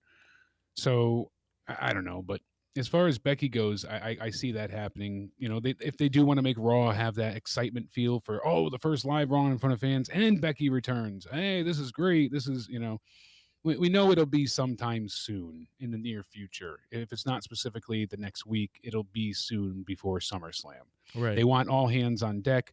We've heard a lot of dirt sheets posting rumors that, hey, look, Goldberg will be at Money in the Bank. He'll be replacing Kofi Kingston, and he'll be replacing... Okay, let's see what happens. Yeah, there's a lot of, like, what would you call it, like tag team rumor of between whether it's Goldberg, Brock Lesnar, or The Rock, right? It's The Rock and Cena. Goldberg, Rock, Brock Lesnar, this swirling fucking thing. And I wonder if they're just leaking shit all over just to throw you off. Trying to build. Yeah, I think they're trying to throw people off and build things as much as possible, because I've received quite a few DMs like over the weekend and today as well, and I usually don't always get hit up for news stuff like that, so it just seemed like things are being shared intentionally. Yes, because it didn't all make sense. So a lot of it I didn't bring up, but exactly, like they figure, listen, they know something's coming, so just swirl it all around. Like now, say this guy's out, but Goldberg's in, and whatever, and then they know it's fucking Cena. Like, right, the best for them is if they can keep the tag team of it's Brock or Goldberg, like that way they can keep the Cena surprise better. And then when they're on to The Rock, they can try to bring in it's the Brock Lesnar coming back, but then it's The Rock. And then apparently that's why they released that news about him being in that film, because he already had it set up that his dates for filming would coincide after SummerSlam, and like this is all set. Yeah, because he had to have his insurance set before that for him to go and wrestle anyways. And that's one of the things I didn't think about is the Hollywood insurance, because they're not going to let you in mid-production for a movie, and we know this with The Rock and Batista and several others. No matter what the movie is, they're not going to let you out, because if you get injured, they're not going to be able to delay production for weeks or months or whatever it is. So the insurance company will not let people wrestle. That's all it comes down to. I can't blame them. You don't want a big star get hurt. Accidents happen. Right.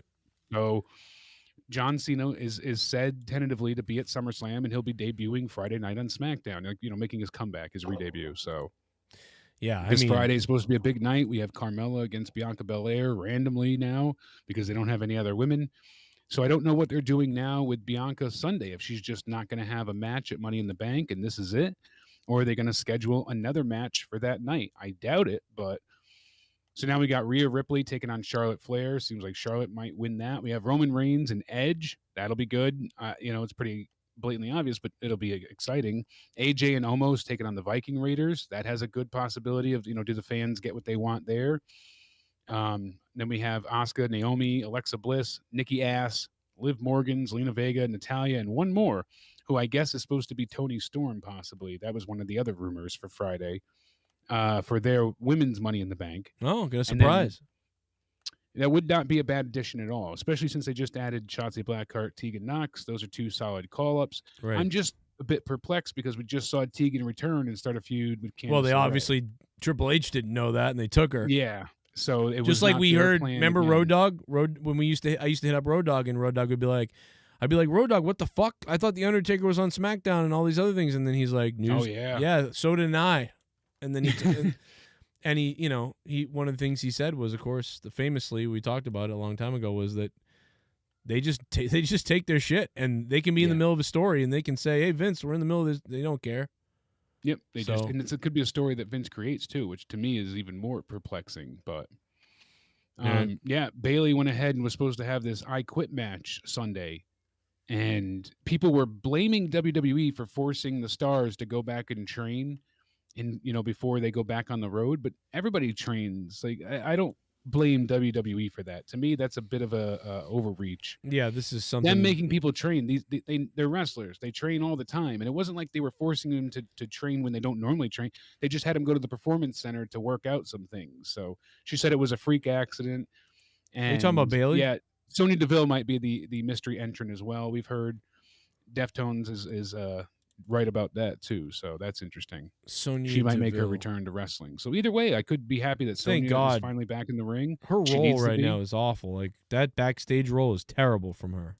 It started off with intrigue and I think a bit of promise because she had a certain gravitas to it where it seemed like, oh, she could be a real official. It fits. I never bought it from her. I just didn't. I bought it that very first week. She seemed official, and then from there on, it just kind of fell to the wayside, unfortunately. I think her clothes don't help. How she dresses, which is with fun. the suit, yeah, pantsuit, and the tight pantsuit ripped and everything. I get it, And by the way, Mick Foley was a goddamn, whatever, right? General manager. Mick Foley was the commissioner of Raw, and he came out with the flannels and all shit. But I took that more serious. But even that I didn't like. I remember going back then. I remember saying like, man, this Foley just being whatever. But it was. Like, I bought it for some reason because he was already a legend. Sonya Deville is just, has been not done anything. And suddenly you have power in the what? Same thing with AJ Lee. I always said that about her. I hated that. I was like, why the fuck does this girl have anything to do with this shit? Like, Stephanie McMahon, I buy. Like, it's not a female thing. It's a tenure thing. Like, if Trish Stratus was the commissioner, I'd be like, yes, I believe this. But Sonya Deville? No. I don't believe this. Yeah. I want to see her in the ring with that guy who stalked her and broke into her house.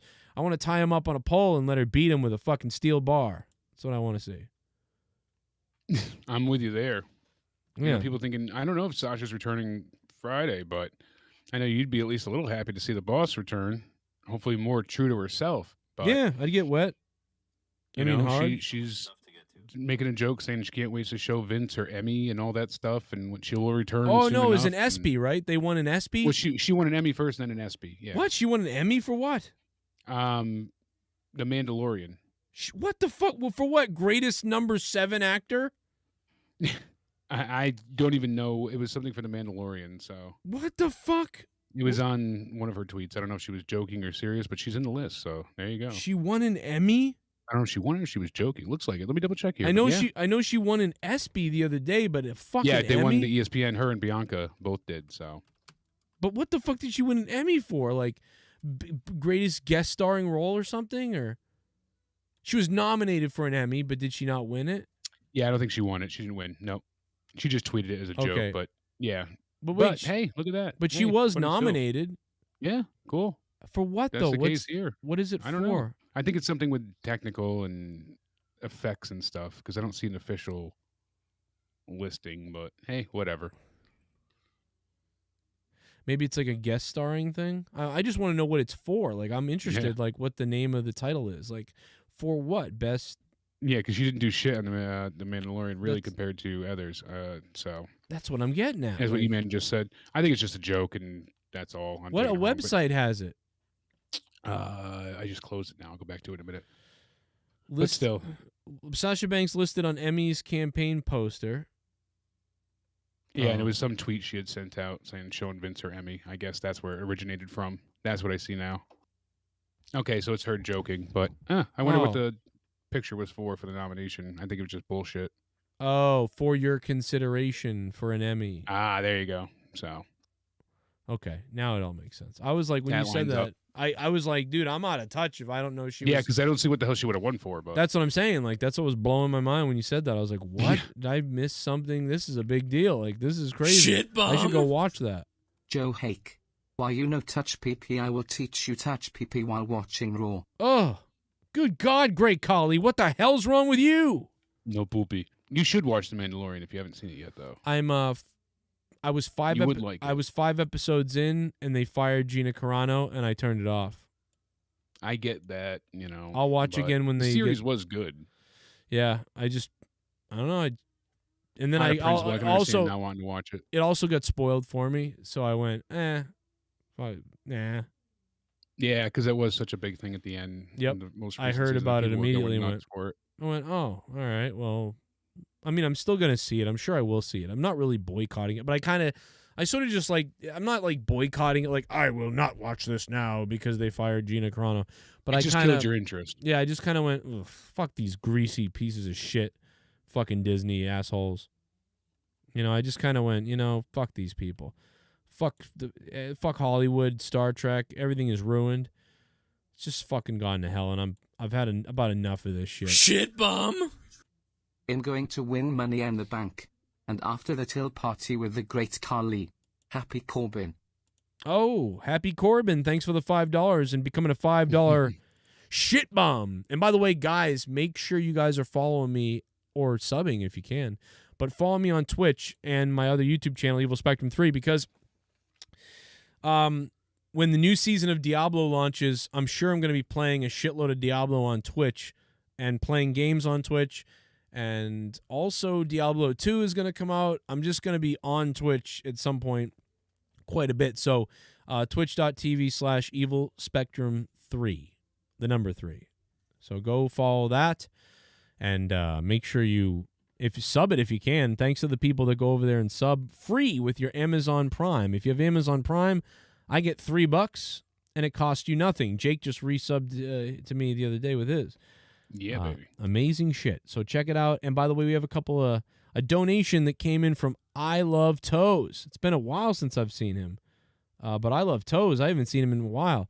But he went over on the Elements version and he donated and $1 and said you should add Todd Fair to the call every week to get a perspective from a Riri. Oh my God. Well, Todd Fair broke character tonight. He couldn't even keep kayfabe anymore tonight, and he buried could not Raw. do it. He lost. Yeah, we know He he's doing his usually- trolling. And this is the thing, I was angry at first because just with how there are little things here that were decent, like you No, said. you get angry. It's about time someone else does instead of me. I'm always but nobody cares. But if I the get like the angry. rollout that was an innovative move. But sadly, after minutes of a bland, crap sharpshooter and things like that, I miss when there's stakes or at least some type of weight to things, and that's part of the reason that AEW has done so well. Because at least, and not all the time, but at least with usually their main event, at the very least, they try and add that element of what if. We haven't gotten that here in ages. That's like why I was trying to find things because there was just so nothing that it's like, okay, now my brain is searching for anything that's good, like at all. And it's like, okay, I think tonight was a 2 out of 10 or a 1 out of 10, something like that. I really think that was the score tonight, a 2 or a 1. I don't think it was good. But it's like, all right, at least the women, Natty and fucking whatever her face, they had some moments where they were clearly trying to have some sort of really good Raw match. It just didn't line up. But there was also a good moment with a breakup and she hit the back of her head on the turnbuckle, and that was cool. That would have been a really great moment if it had been building better. They were trying, though. So, like, I get what you tried to do. Normally it's not good at all, but I get what you tried to do, and it didn't work out that well, but it was at least a 5, 6, or 7. I would say maybe a 5 or 6, but Someone out there thought it was a 7, maybe, you know, but it wasn't a 3 or a 2 or a 1. So thank you. I don't know, but nothing was good. But there were these little things. Okay, Damian Priest, cool, like something. He was dead, and now he's doing something. But also, why is he involved in Humberto's thing? Or is this going to be a triple threat? Is that why? It's because, you know, they're both, you know, it's Hispanic? Yeah, exactly. That's what it all comes down Put to. the Hispanic guys together. Oh, Well, they're Hispanic again. Same thing with Bad Bunny. And, oh, you guys are, you know, it's all, I almost said Puerto Rican. But I I'm think the Humberto's Puerto bodyguard Rican, so- guy that will protect you. Yeah, but you're all, you know, Hispanic, so we'll put you together. And, oh, you guys are, you know, both, oh, you're Scottish or Irish, or, oh, let's put you together. Let's go. And it gets tiresome. Yeah. I mean, I will say, Lashley at the very end, he came out looking like he wanted to be back to business. He was furious. He was angry. He gets the women away from him, you know, so I guess they're not going to be going back on tour in front of the WWE Universe, but... Okay, I'm sorry. We have to end Brian Saxon. Brian Saxon says Corey Graves is right up there with Bobby Heenan and Jesse Ventura. Dude, maybe like a little bit I can see the Ventura thing a little bit, but what the fuck kind of cock-infested AIDS did Byron Saxon fucking absorb? And thanks to No DQ and Aaron for the post, or I wouldn't have seen this. Yeah. Byron, bro, you're a great backstage guy. You suck as a commentator. And I swear to God, if I ever see you, I'm going to break your fucking fingers. Okay? Go fuck yourself. Up there with Bobby Heenan, go fuck off. I mean, get the fuck out of here. Get this guy off the fucking announce table now, because every time I see him, I'm going to think of this comment, and I'm just going to want to fucking wring his stupid fucking neck. Byron Saxon, you fucking goddamn teeth-dying, white, smile, creepy fucking lurking fucking masturbator. I fucking hate you now. I actually liked you because you seem like a nice guy, even though you're an annoying dweeb fuck. But now, dude, I want to fucking rip your arms off and beat you in the head with them. Go fuck yourself. Corey Graves is pretty good, I guess, but not really. It's nothing. It's just whatever. It's bland. It's 7 out of 10 or whatever. You're a fucking 2 out of 10 on the commentary. Corey Graves is a 6 or 7, but Bobby and I'll give Heenan, you this too. fuck off. We already saw, I believe at this point, the bike be destroyed. So we saw Jinder with, you know, talking backstage. First we saw him with the sword with Shanky and Hanky, whatever the hell the other one's name is. And, you know, Hanky Panky goes ahead and they bring out the sword and he's like, oh, good. That's great. Then they flash to earlier in the day. They cut back. Oh, he's coming in on his motorcycle, you know, so Chekhov's motorcycle is there. We know eventually that's going to be destroyed just by them showing it yet again, because it's the second time they showed it, not the first. They made that very obvious. They really telegraphed that. I felt, excuse me, because as soon as I saw it, I'm like, oh, something's definitely coming. It's happening. They're going to destroy it. They're going to run it over. He's going to steal it. You took the sword. He's going to take the bike.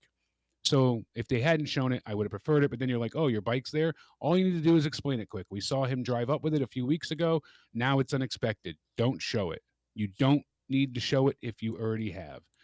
So Hanky Panky then come out with Jinder, and they go ahead. They have the sword under a blanket, you know, there, and they present it. Oh, it's broken. Drew doesn't want to come out. Well, you know why he's not going to come out, because he's going to destroy the bike.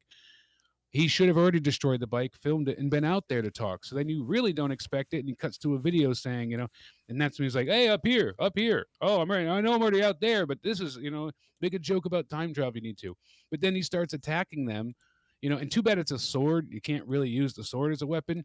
Had it been, you know, a shillelagh or something you could have used, maybe. That's Irish, but any event, funny, I guess, maybe to a certain extent for kids, but didn't work for me. I didn't like them taking apart the bike. I didn't like any of that. And especially because it just looked fake with the motorcycle. Even when he knocks it down, he like barely tips it over. The pieces are just not screwed on, coming off very gently. It looks like everything's just, you know, fabricated in such a way just to pop off. Looks more like Legos coming apart than real damage. And then later on, we have Patrick backstage, I believe his name is. That was what I said in my notes. I don't remember his last name. Patrick goes ahead and he interviews McIntyre. And as he starts, that's when you brought it up. Drew starts to tell the story of Icarus flying too close to the sun. It's like, damn it. Again, with the storytelling that doesn't really fit for any of this. You know, he's like, nothing will stop me from winning. I get it, but doesn't really fit with the point of Icarus here, nor does it go with anything that you've been trying to accomplish with any of your, you know, what does the you know, not becoming a man have to do with you getting the money in the bank? I never understood, you know. Whatever. So Did I ever tell you the story of the old owl? Like this, fucking here we go. Yeah. One fish, blue fish, red fish, two fish, knick-knack, paddywhack, give a dog a bone. This old man came rolling home. Whatever the fuck that guy was doing in the jail on Don't Be a Menace. Like, fucking, dude, that's all I can think is, here we go. Shut the fuck up. Dude, remember when Wayne's is trying to get out? He's just like, fucking, they open the door, he fucking runs out. And remember... And it's Kevin Patrick too. I couldn't think of his damn name. That creepy bastard looks like another dude. Nosferatu. I just fucking Don't Be a Menace, dude. Oh my god, where it is? Oh, it is. This is the fucking... I'm gonna die. What's up, young blood? Swine, my brother? Nah, no thanks. Swine, my brother. No thanks.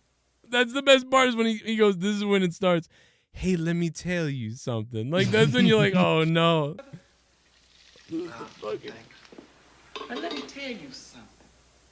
If you hit a man in time, his wounds will heal. And if you steal from a man, you can replace what you steal. And always cross. It's just like how so much time passes. Never in between. Honorable Elijah Muhammad Ali looks like a butterfly and stings like a bee. Just thinking about spending another minute with Farrakhan made me never want to do time in the joint again. Boy, am I happy to see you, man. Always crossing the green, never in between. Yeah, that's true. Fucking great. Just thinking about spending another minute with Farrakhan made me never want to do time again. Well, that's because he has like decent stuff in the beginning, you know, and then all of a sudden it goes into just total, like you said, the nursery rhyme madness. It's just it's the part, and what kills me is on the rewatch, when you've rewatched the movie several times, the part that kills me is when he goes, hey, let me tell you something. Dude, I fucking lose it. He's got the because you know it's biggest... coming. Yeah, that's why it becomes hilarious later. Like when you first see it, you're like, what the fuck? Hey, what's up, young blood? Hey, let me tell you something. Like that's I fucking lose it right there. Oh, I'm gonna fucking die, dude. And I do like comedy wrestling, so do you. Like there's certain times where they could do silly things like that with Drew. Like I said, have those little fourth wall breaks that could be funny. Do the, you know, if you're going to have him tell a story, edit it in such a way that would have been funny. If Patrick and him, Kevin Patrick, were sitting there and Drew goes on and like time lapses like that, and he's just continually rambling, like that would have been funny because it would have been like he just, but not nonsense. Like he just keeps rambling and going on and on and on, and that's, you know, that kind of stuff can be good. You know, they just need to find the time and the place to fit things. As the comedy worked for Miz and Morrison's match. It wasn't overbearing. It wasn't too silly. They sprayed the stupid dipstick beforehand. It's silly, but it's not like egregiously to the point where you want to rip your eyes out. I don't think anyways.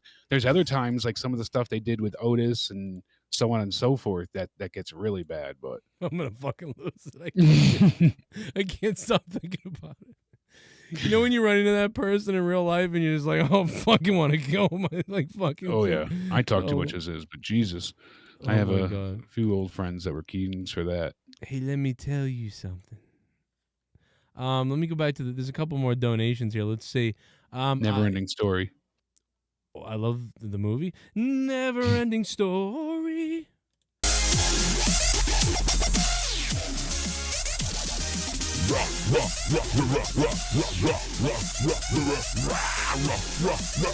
Yeah, you wanna fucking do it? I will seriously rape somebody on live stream. I'll do it. I will fucking finish it. Joe, what's up? I have a request. Please, can you play your funny song you made up a while ago? It goes like this. Come on, feel the boys. Underage boys. They're so young. They're so young. Come on, feel the boys. Come on, feel the boys.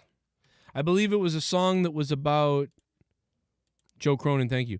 Joe Cronin, whatever. It was about somebody in Hollywood. I'm pissed my documentary still hasn't dropped on Peacock when it was supposed to a few weeks ago.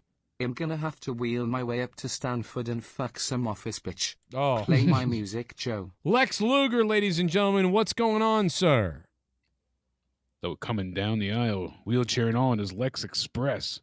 We're going to find it, man. I don't Lex, know. he's onto something. They keep taking away content that they advertise on Peacock. I mean, this Kevin Nash Stone Cold podcast never Why came is that out. down? Like, everybody was excited. It was supposed to happen on Sunday, then it just didn't. They took it off the schedule, and They said Kevin Nash said something, even though he's a crazy liberal, so I'm surprised. Lex Luger documentary. There's a few others that, I mean, there's still a lot of stuff that's missing, obviously, but they have added quite a bit, but Shit still, bum. missing way too much. Well, you know, like Happy Corbin, the great Khali will show you. Happy pee mean Happy Oh. Corbin. And to the Canadian, which why you know suck pee. Oh. Listen, I get That's a it, the good great question. Khali. Pee-pee. Poo-poo. No, it was about, who's the guy that Batista likes, that likes kids, or that makes jokes about kids, who directs movies? Oh, damn it. Like, what's the director of Galaxy World, or whatever? Fuck. You know what I mean? Yeah. Damn it, I can't think of it. Guardians of the Galaxy. Guardians of the Galaxy, yes. It's him. If I can think of his name, I can find it. It is James Gunn. James Gunn. There you go. Should have me a known minute. it. Yep. James Gunn. Took me a minute. There we go. And then Hector just said it too. And so Oh, you know, okay. Dr. Pico. So thank you, Mr. Pico. You're a doctor in my eyes. Let me see if I can find it. Let's see here. But yeah, for Oh, unknown yes. reasons, they just keep removing and changing and rescheduling. So it's weird. Here you go. Here you go, sir. You donate. You donate, and I will oblige you. From Throwdown, episode 16. Known better, but they're so young. They're so young. Man, my voice was jacked up. Why the fuck I gotta lose my job as a director? I got an erection from the little boys. Ow. Wow. Yeah, your voice was gone. I cracked. Usually you say it's going. It's not too No, bad. it was really gone. Feel the boys, underage boys. They're so young. They're so goddamn fucking young. Come on, feel the boys, the underage boys. They're so young. Now, what he's probably thinking of is I redid it later when my voice was better. Yeah. And put it up somewhere, and that's what I don't know where it is. This is the live cut from the show, so. Did you sing it again on Twitch, or am I crazy? Maybe, I don't know. But yeah, it was, Come On, Feel the Boys. Yeah, it was great. Yeah, it's hard to sing Quiet Riot. Now, listen, I understand the guy was joking about little boys. I get the jokes. It was just the point that Batista would go to hell to defend him for his comments, but yet he was calling out the just dumbest shit. Batista's a fake idiot. That's Good all for there is to thee, it. not for me. Kind of seems to be the theme of this night, huh? Yes. It's another fake idiot. Listen, I think it's weird because I want to like these guys, and I kind of agree with them on a lot of things. Problem is, I just don't like how they shit on other people and then defend fucking actual pedos, or people that are like that.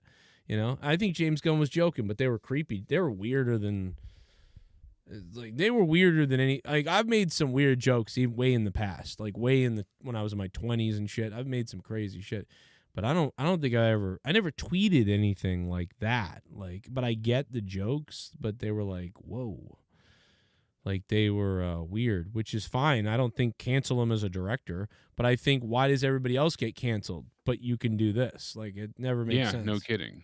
And the answer is because they don't mind kids being fornicated with. Hollywood likes your kids.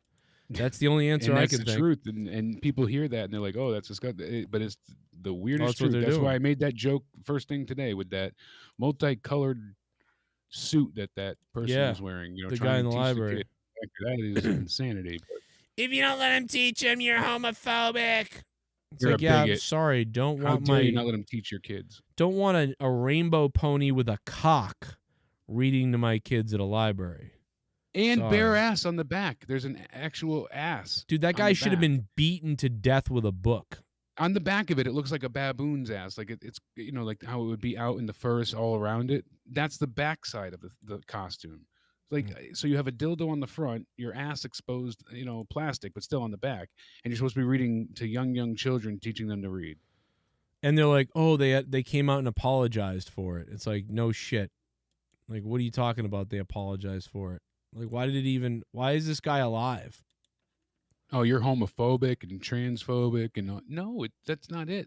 He literally has a sex object between his legs. He's using an actual dildo as part of his costume. But they know that it's wrong because they said sorry and they fucking kicked him out. Exactly, they wouldn't have apologized if it wasn't wrong. They knew that something wasn't uncomfortable about it. It wasn't the point of it's anybody gay or they're wearing a rainbow costume. No, because they have that place is known for like colorful, elaborate costumes, and they do parades and all this stuff. Conspiracy theory: is it a random dude who's trying to make them look bad, and he dressed up in this outfit to show up there with something I can't even show on the air right now? Where to show up there to be like. To sort of like some of the people who showed up at the Capitol, like people showed up at the Capitol who were like pro like life, like they're at BLM and all these other rallies, and they're showing up at the Capitol to be like goofs and act crazy. But it's like you're not a Trump person. You've shown up at everything, everywhere. You're just a psycho person. So and I love the censored version you had to put up because they can walk into a children's library dressed as such, but what. We can't even air that on YouTube. But what if this is just obviously it's either a crazy guy or what if it's someone from the other trying to make it look bad? Like, like, all right, I don't like rainbow people reading to my kids. Like, how can we? They already think it's bad. How can we put it over so they can't defend it whatsoever? Well, I'll go in there with a dick on and tits. Or is he really believe like this is what I'm gonna do? Or is he a fucking pedophile? Like, I mean, what do you think? I bet you it's a combination of the latter two, where this is something this person believes, and because they wanted to teach, allegedly they did teach, and they're known for wearing outlandish and vibrant costumes. And like I said, this library apparently does a lot of things with costumes and arts and crafts, like being very creative, and that's one of their focal points.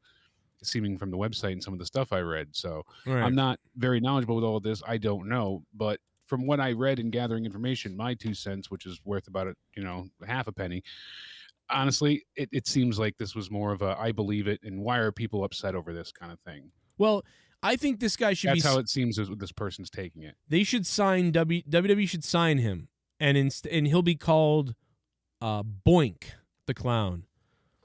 I like that. Boink the Clown instead of Doink, because this is more of a boink, because he looked like he had a good thick 7-incher on there. Oh, at least. Yeah, that was a good hanging fruit. That was a dangler. How many of the kids saw that and were like, what's that? Well, he filled it with milk, and that's how he was going to serve the kids refreshments. Are you serious? No. But oh, my God. I was like, oh, my God, dude. I brought milk and cookies. Imagine him going like, here you go. Straw. And he's like shooting it in there. He's like, I figured I'd teach him sex ed too. Yeah. What's going on? Breastfeed the children, because that's what we need. Come on, I just want to read your kids. Come on. Yeah. They're grooming your kids to fuck them, just so you know, everybody. By they, I don't know who. It's just everybody. Now, again, he could be some kind of weird false flag sabotage type of thing, because, because otherwise, you see sometimes like the drag queens read to the kids and stuff like that. Yeah, and they're nice and stuff. So, but some people really hate that. So somebody's like, all right, I'm gonna make sure we put it over that it's bad. But I'll go there with a uniform. That's what it seems like in a way, like it is. I hate the word psyop. Or it's a guy. It could be a psyop. Yeah, it could be, but it could be a psycho guy because there are people like this. So it could be. But some of the quotes I've heard make me think that way too, because it just seems like what did he say? Could anyone think this is okay? Well, for he children, should be beaten. He seems like he's off his rocker. No matter what he is, though, right? He still went there. in front of kids. That's all that matters. You went there in front of kids with nipples and dick rainbow outfit. That guy should. How is he not beaten? Dude, the English fucking fans were beating the shit out of helpless Italian fans the other day who didn't do anything, who were just there to see their team, and they were beaten by the English fans. How come nobody beat the shit out of fucking Rainbow Cockhorse? I don't understand. And he was invited to the library. What?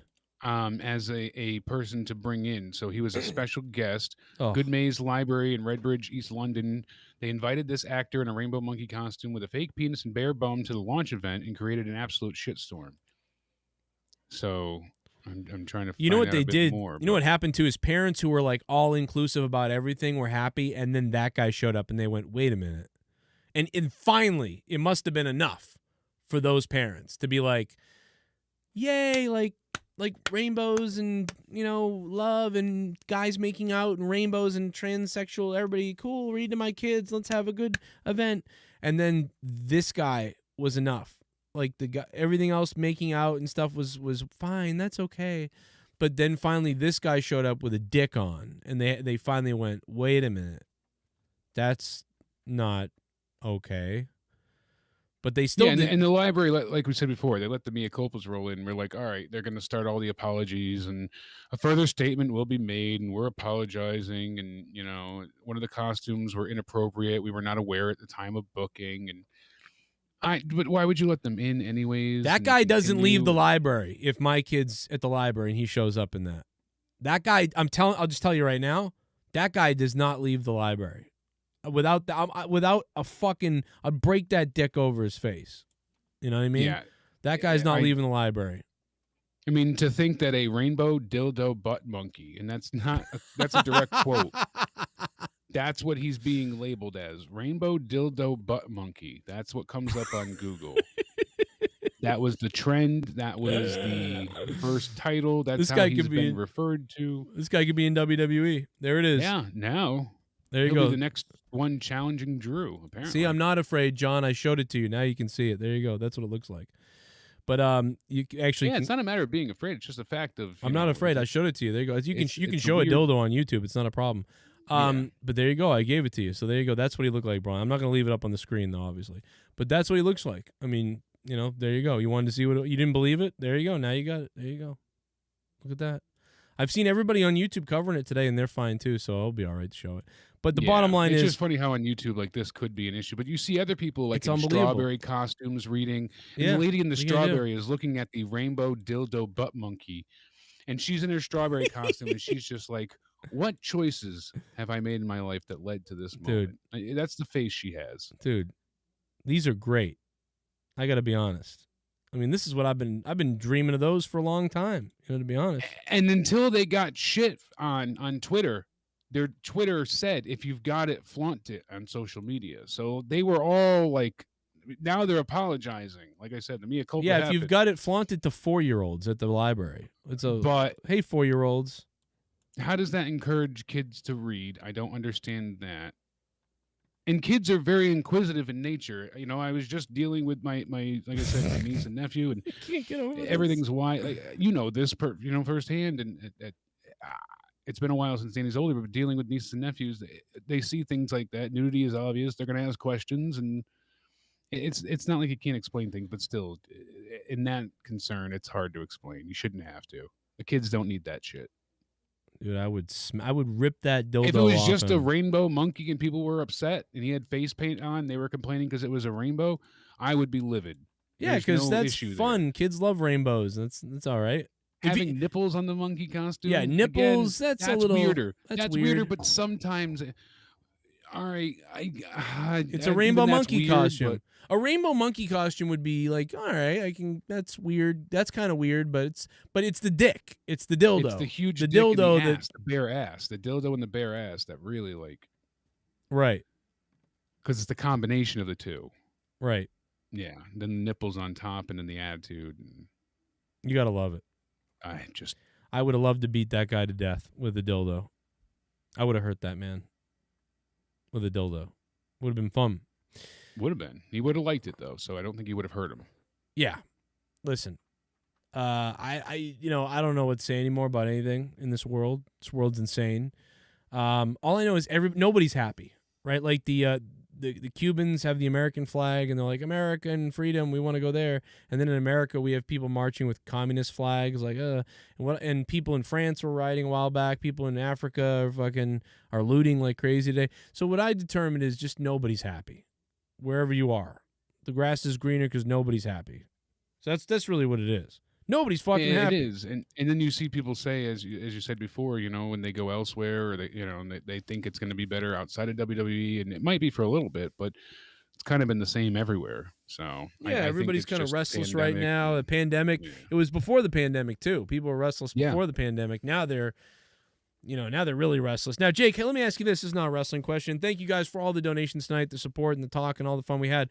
But let me ask you this: how long? And I know this is going to happen, so it's not a question of when or what or if it will happen. It was like when. How long until? Because in Star Trek originally, right? In Star Trek, it was flip phone open, Scotty, beam me up, and then in Star Trek: The Next Generation, it was tablets. It was okay. I feel the beep beep beep beep beep beep beep, and now we have them. We have the phones, we have the tablets, we have everything from Star Trek. But now, in sci-fi and even in Star Trek and in a lot of sci-fi, there's the whole virtual computer. Like, so the screen pops up and you can grab things and pull them and push them over here and flip them over there and fire them over there and then be like, boom, boom, boom. Yeah. And then you can type even virtually. So that's definitely happening. Like that's. Oh, we already kind of have a version of that. It's not without its limitations. Right. Obviously.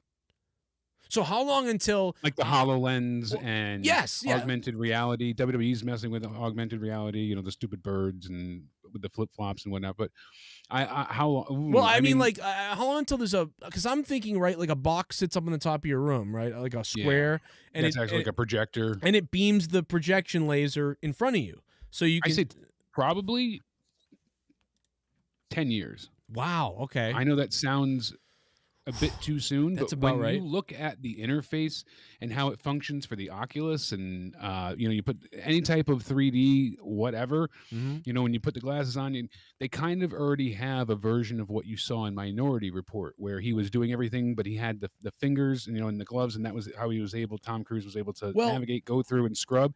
They have that now, but with the hand controls, and the gestures are there as well. So it's getting more and more possible to happen. You're bringing up an interesting thing that's making me think of two different points. And so what I believed would happen first, would be, because I believe there's two different things. I think first is the virtual reality interface. Second is no virtual reality. It's in front of you. So you're just the projections really happening. Everybody around you can see the screens that you have and what you're doing. And I think that's 10 years away. That's 10 or 15 or 20 years away. I agree with you. So, okay, that's interesting. You say 10. I'm saying 20, but I hope to God it's 5 or 10 like you just said, or 10. But what I think was going to happen first, I always thought, and I talked about this with you years ago, but I was like, I just feel like put on the virtual reality goggles. And this was like 4 years ago. I went on some rant about this, or 3 years ago. I went on a rant about this, which was like all the stores and all the places and all the things that you can see. You put on virtual goggles and you go shopping. You put on virtual goggles and you walk down a street virtually and you're like, oh shit, look at all the stores. Look at the fucking stores everywhere. Look, Toys R Us. They brought Toys R Us back. And you go into Toys R Us just like you remember it. Or you go into Blockbuster Video just like you remember all those it. Things, all the nostalgia. But you get a fucking a fucking cart like you're in the store. And you push the cart, and you're pushing the cart down the aisles, and you're looking at all the real new toys and all the things they have in this endless shit because it's virtual. And you grab the toy, and you can look at it and flip it over, and then you put it in your cart. And at the end of the thing, when you get to the cash register, your PayPal pops up. And you really fucking buy it on Amazon, and it comes to you virtually. You're kind of already there. On Amazon's app and IKEA and a few others, I'm not sure what else, but they have the start of an augmented reality. If I want to buy a dresser, a bed, any type of big furniture, and some outfits, not all of them, but you can take a picture of yourself and see what you look like in said outfit. Right. You can go ahead in real time. I can go ahead, pull up my camera, and see where that hutch would fit nicely in my kitchen. Exactly. So I can scan, and it shows me to scale how tall it is, how wide it is, all the dimensions. So I'm not surprised when it shows up and I assemble the damn thing, because nothing comes built anymore. You got to go ahead and, oh, it fits perfect. I already know it's going to be in this spot. And so that's kind of already established to a certain extent.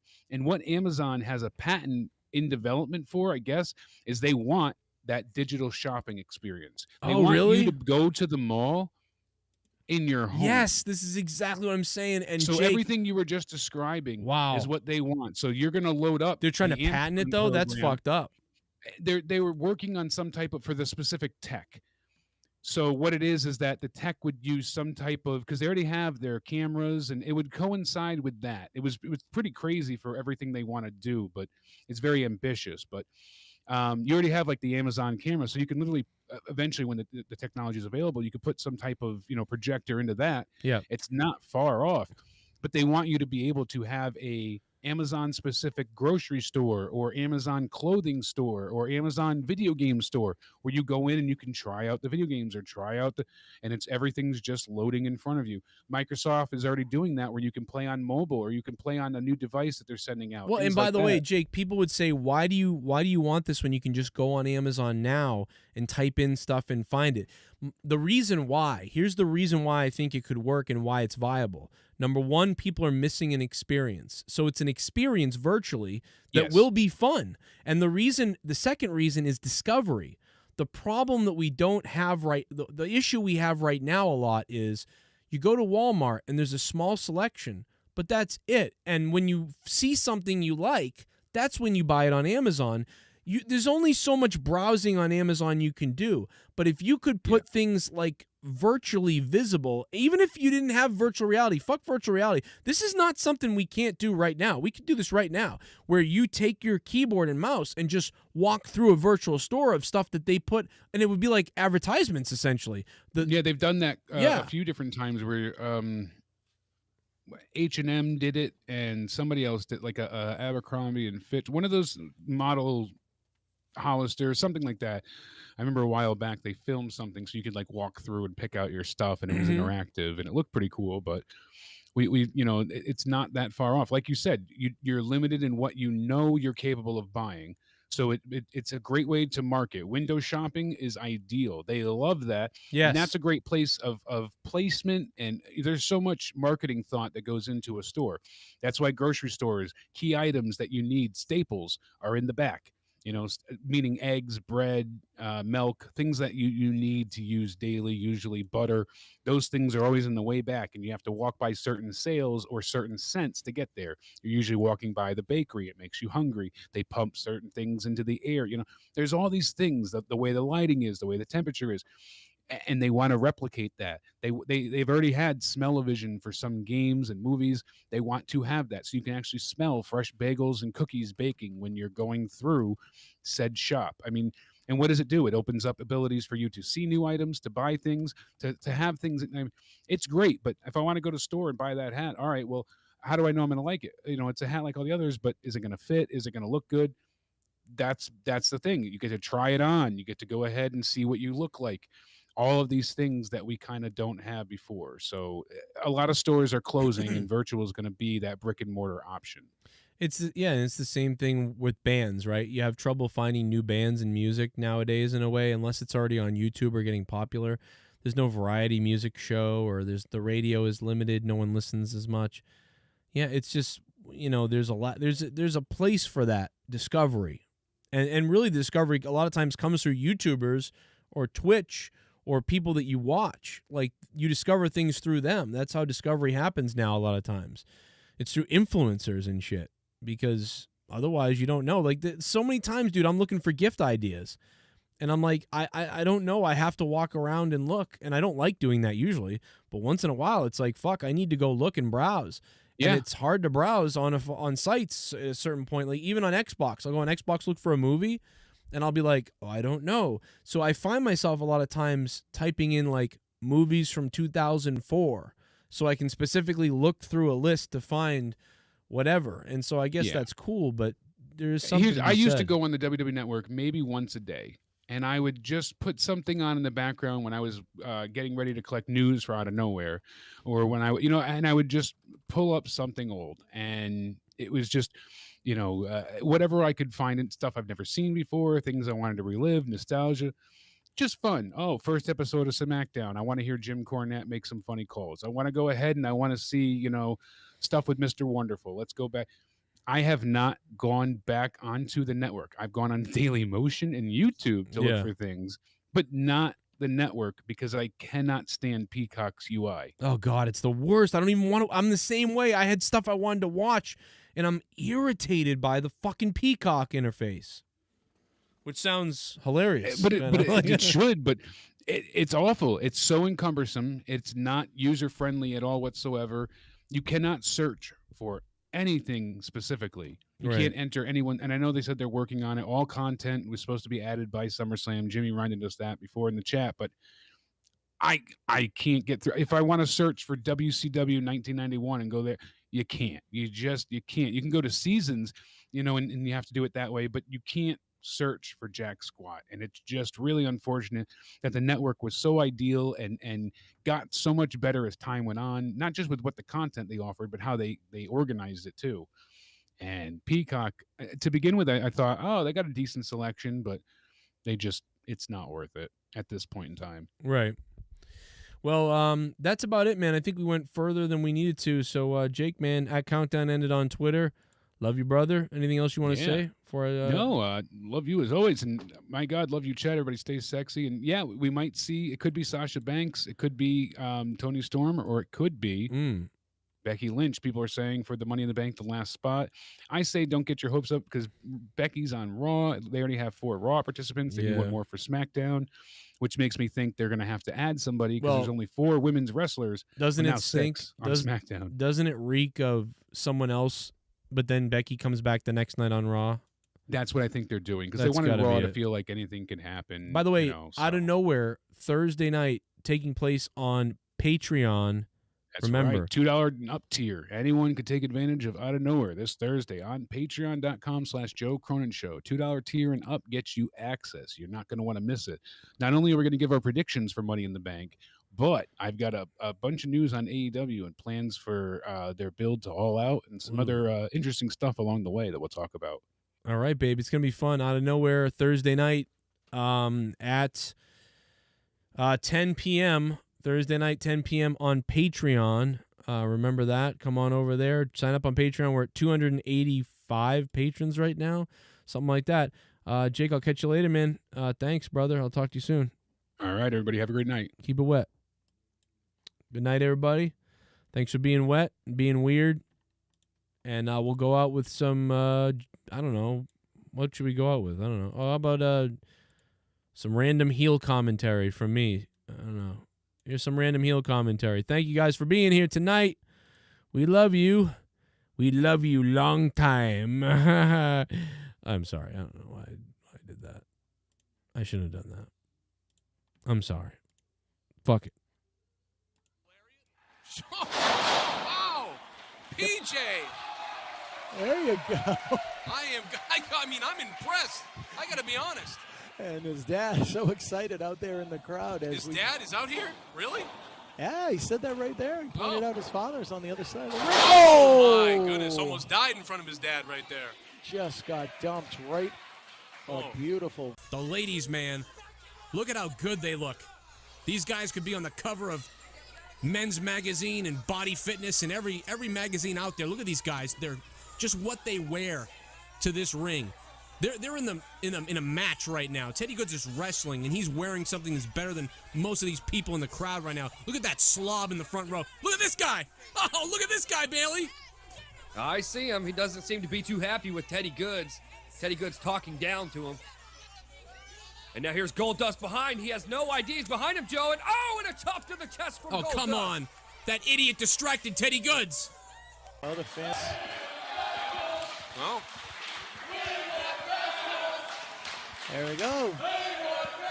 The Weymouth faithful in attendance tonight. Weymouth wrestlers? Is that what they're saying? I think so. think so. I got this headset on. I can only hear me and you. I know a lot of wrestlers from Weymouth. They're wrestling with substance, though. And now a spear right into the corner. Yikes. And, an explosive. Well, I'm from Weymouth. I can say that. 3 devastating suplexes from Spencer Slade. This is ridiculous, Bailey. Oh, God. Did you see where he just nailed him? Inverted atomic buster and a running bulldog. Here's the cover. 1, 2, and a kick out for Goods. Oh, my goodness. How close was that, though, Bailey? But look at the ladies, man. He's not even affected by this. He's ready to go. Can't even get to his feet. He's almost up. He can't even get to his feet, Joe. What's going on, wrestling fans? It's Joe.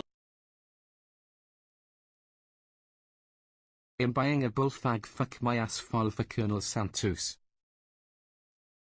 Oh my God, AJ Adams. Good Lord. AJ Adams, thanks for the $3, man. Holy shit. You should plug Bullfrog's ass and then kick him off a pier, but tie bricks to his dick.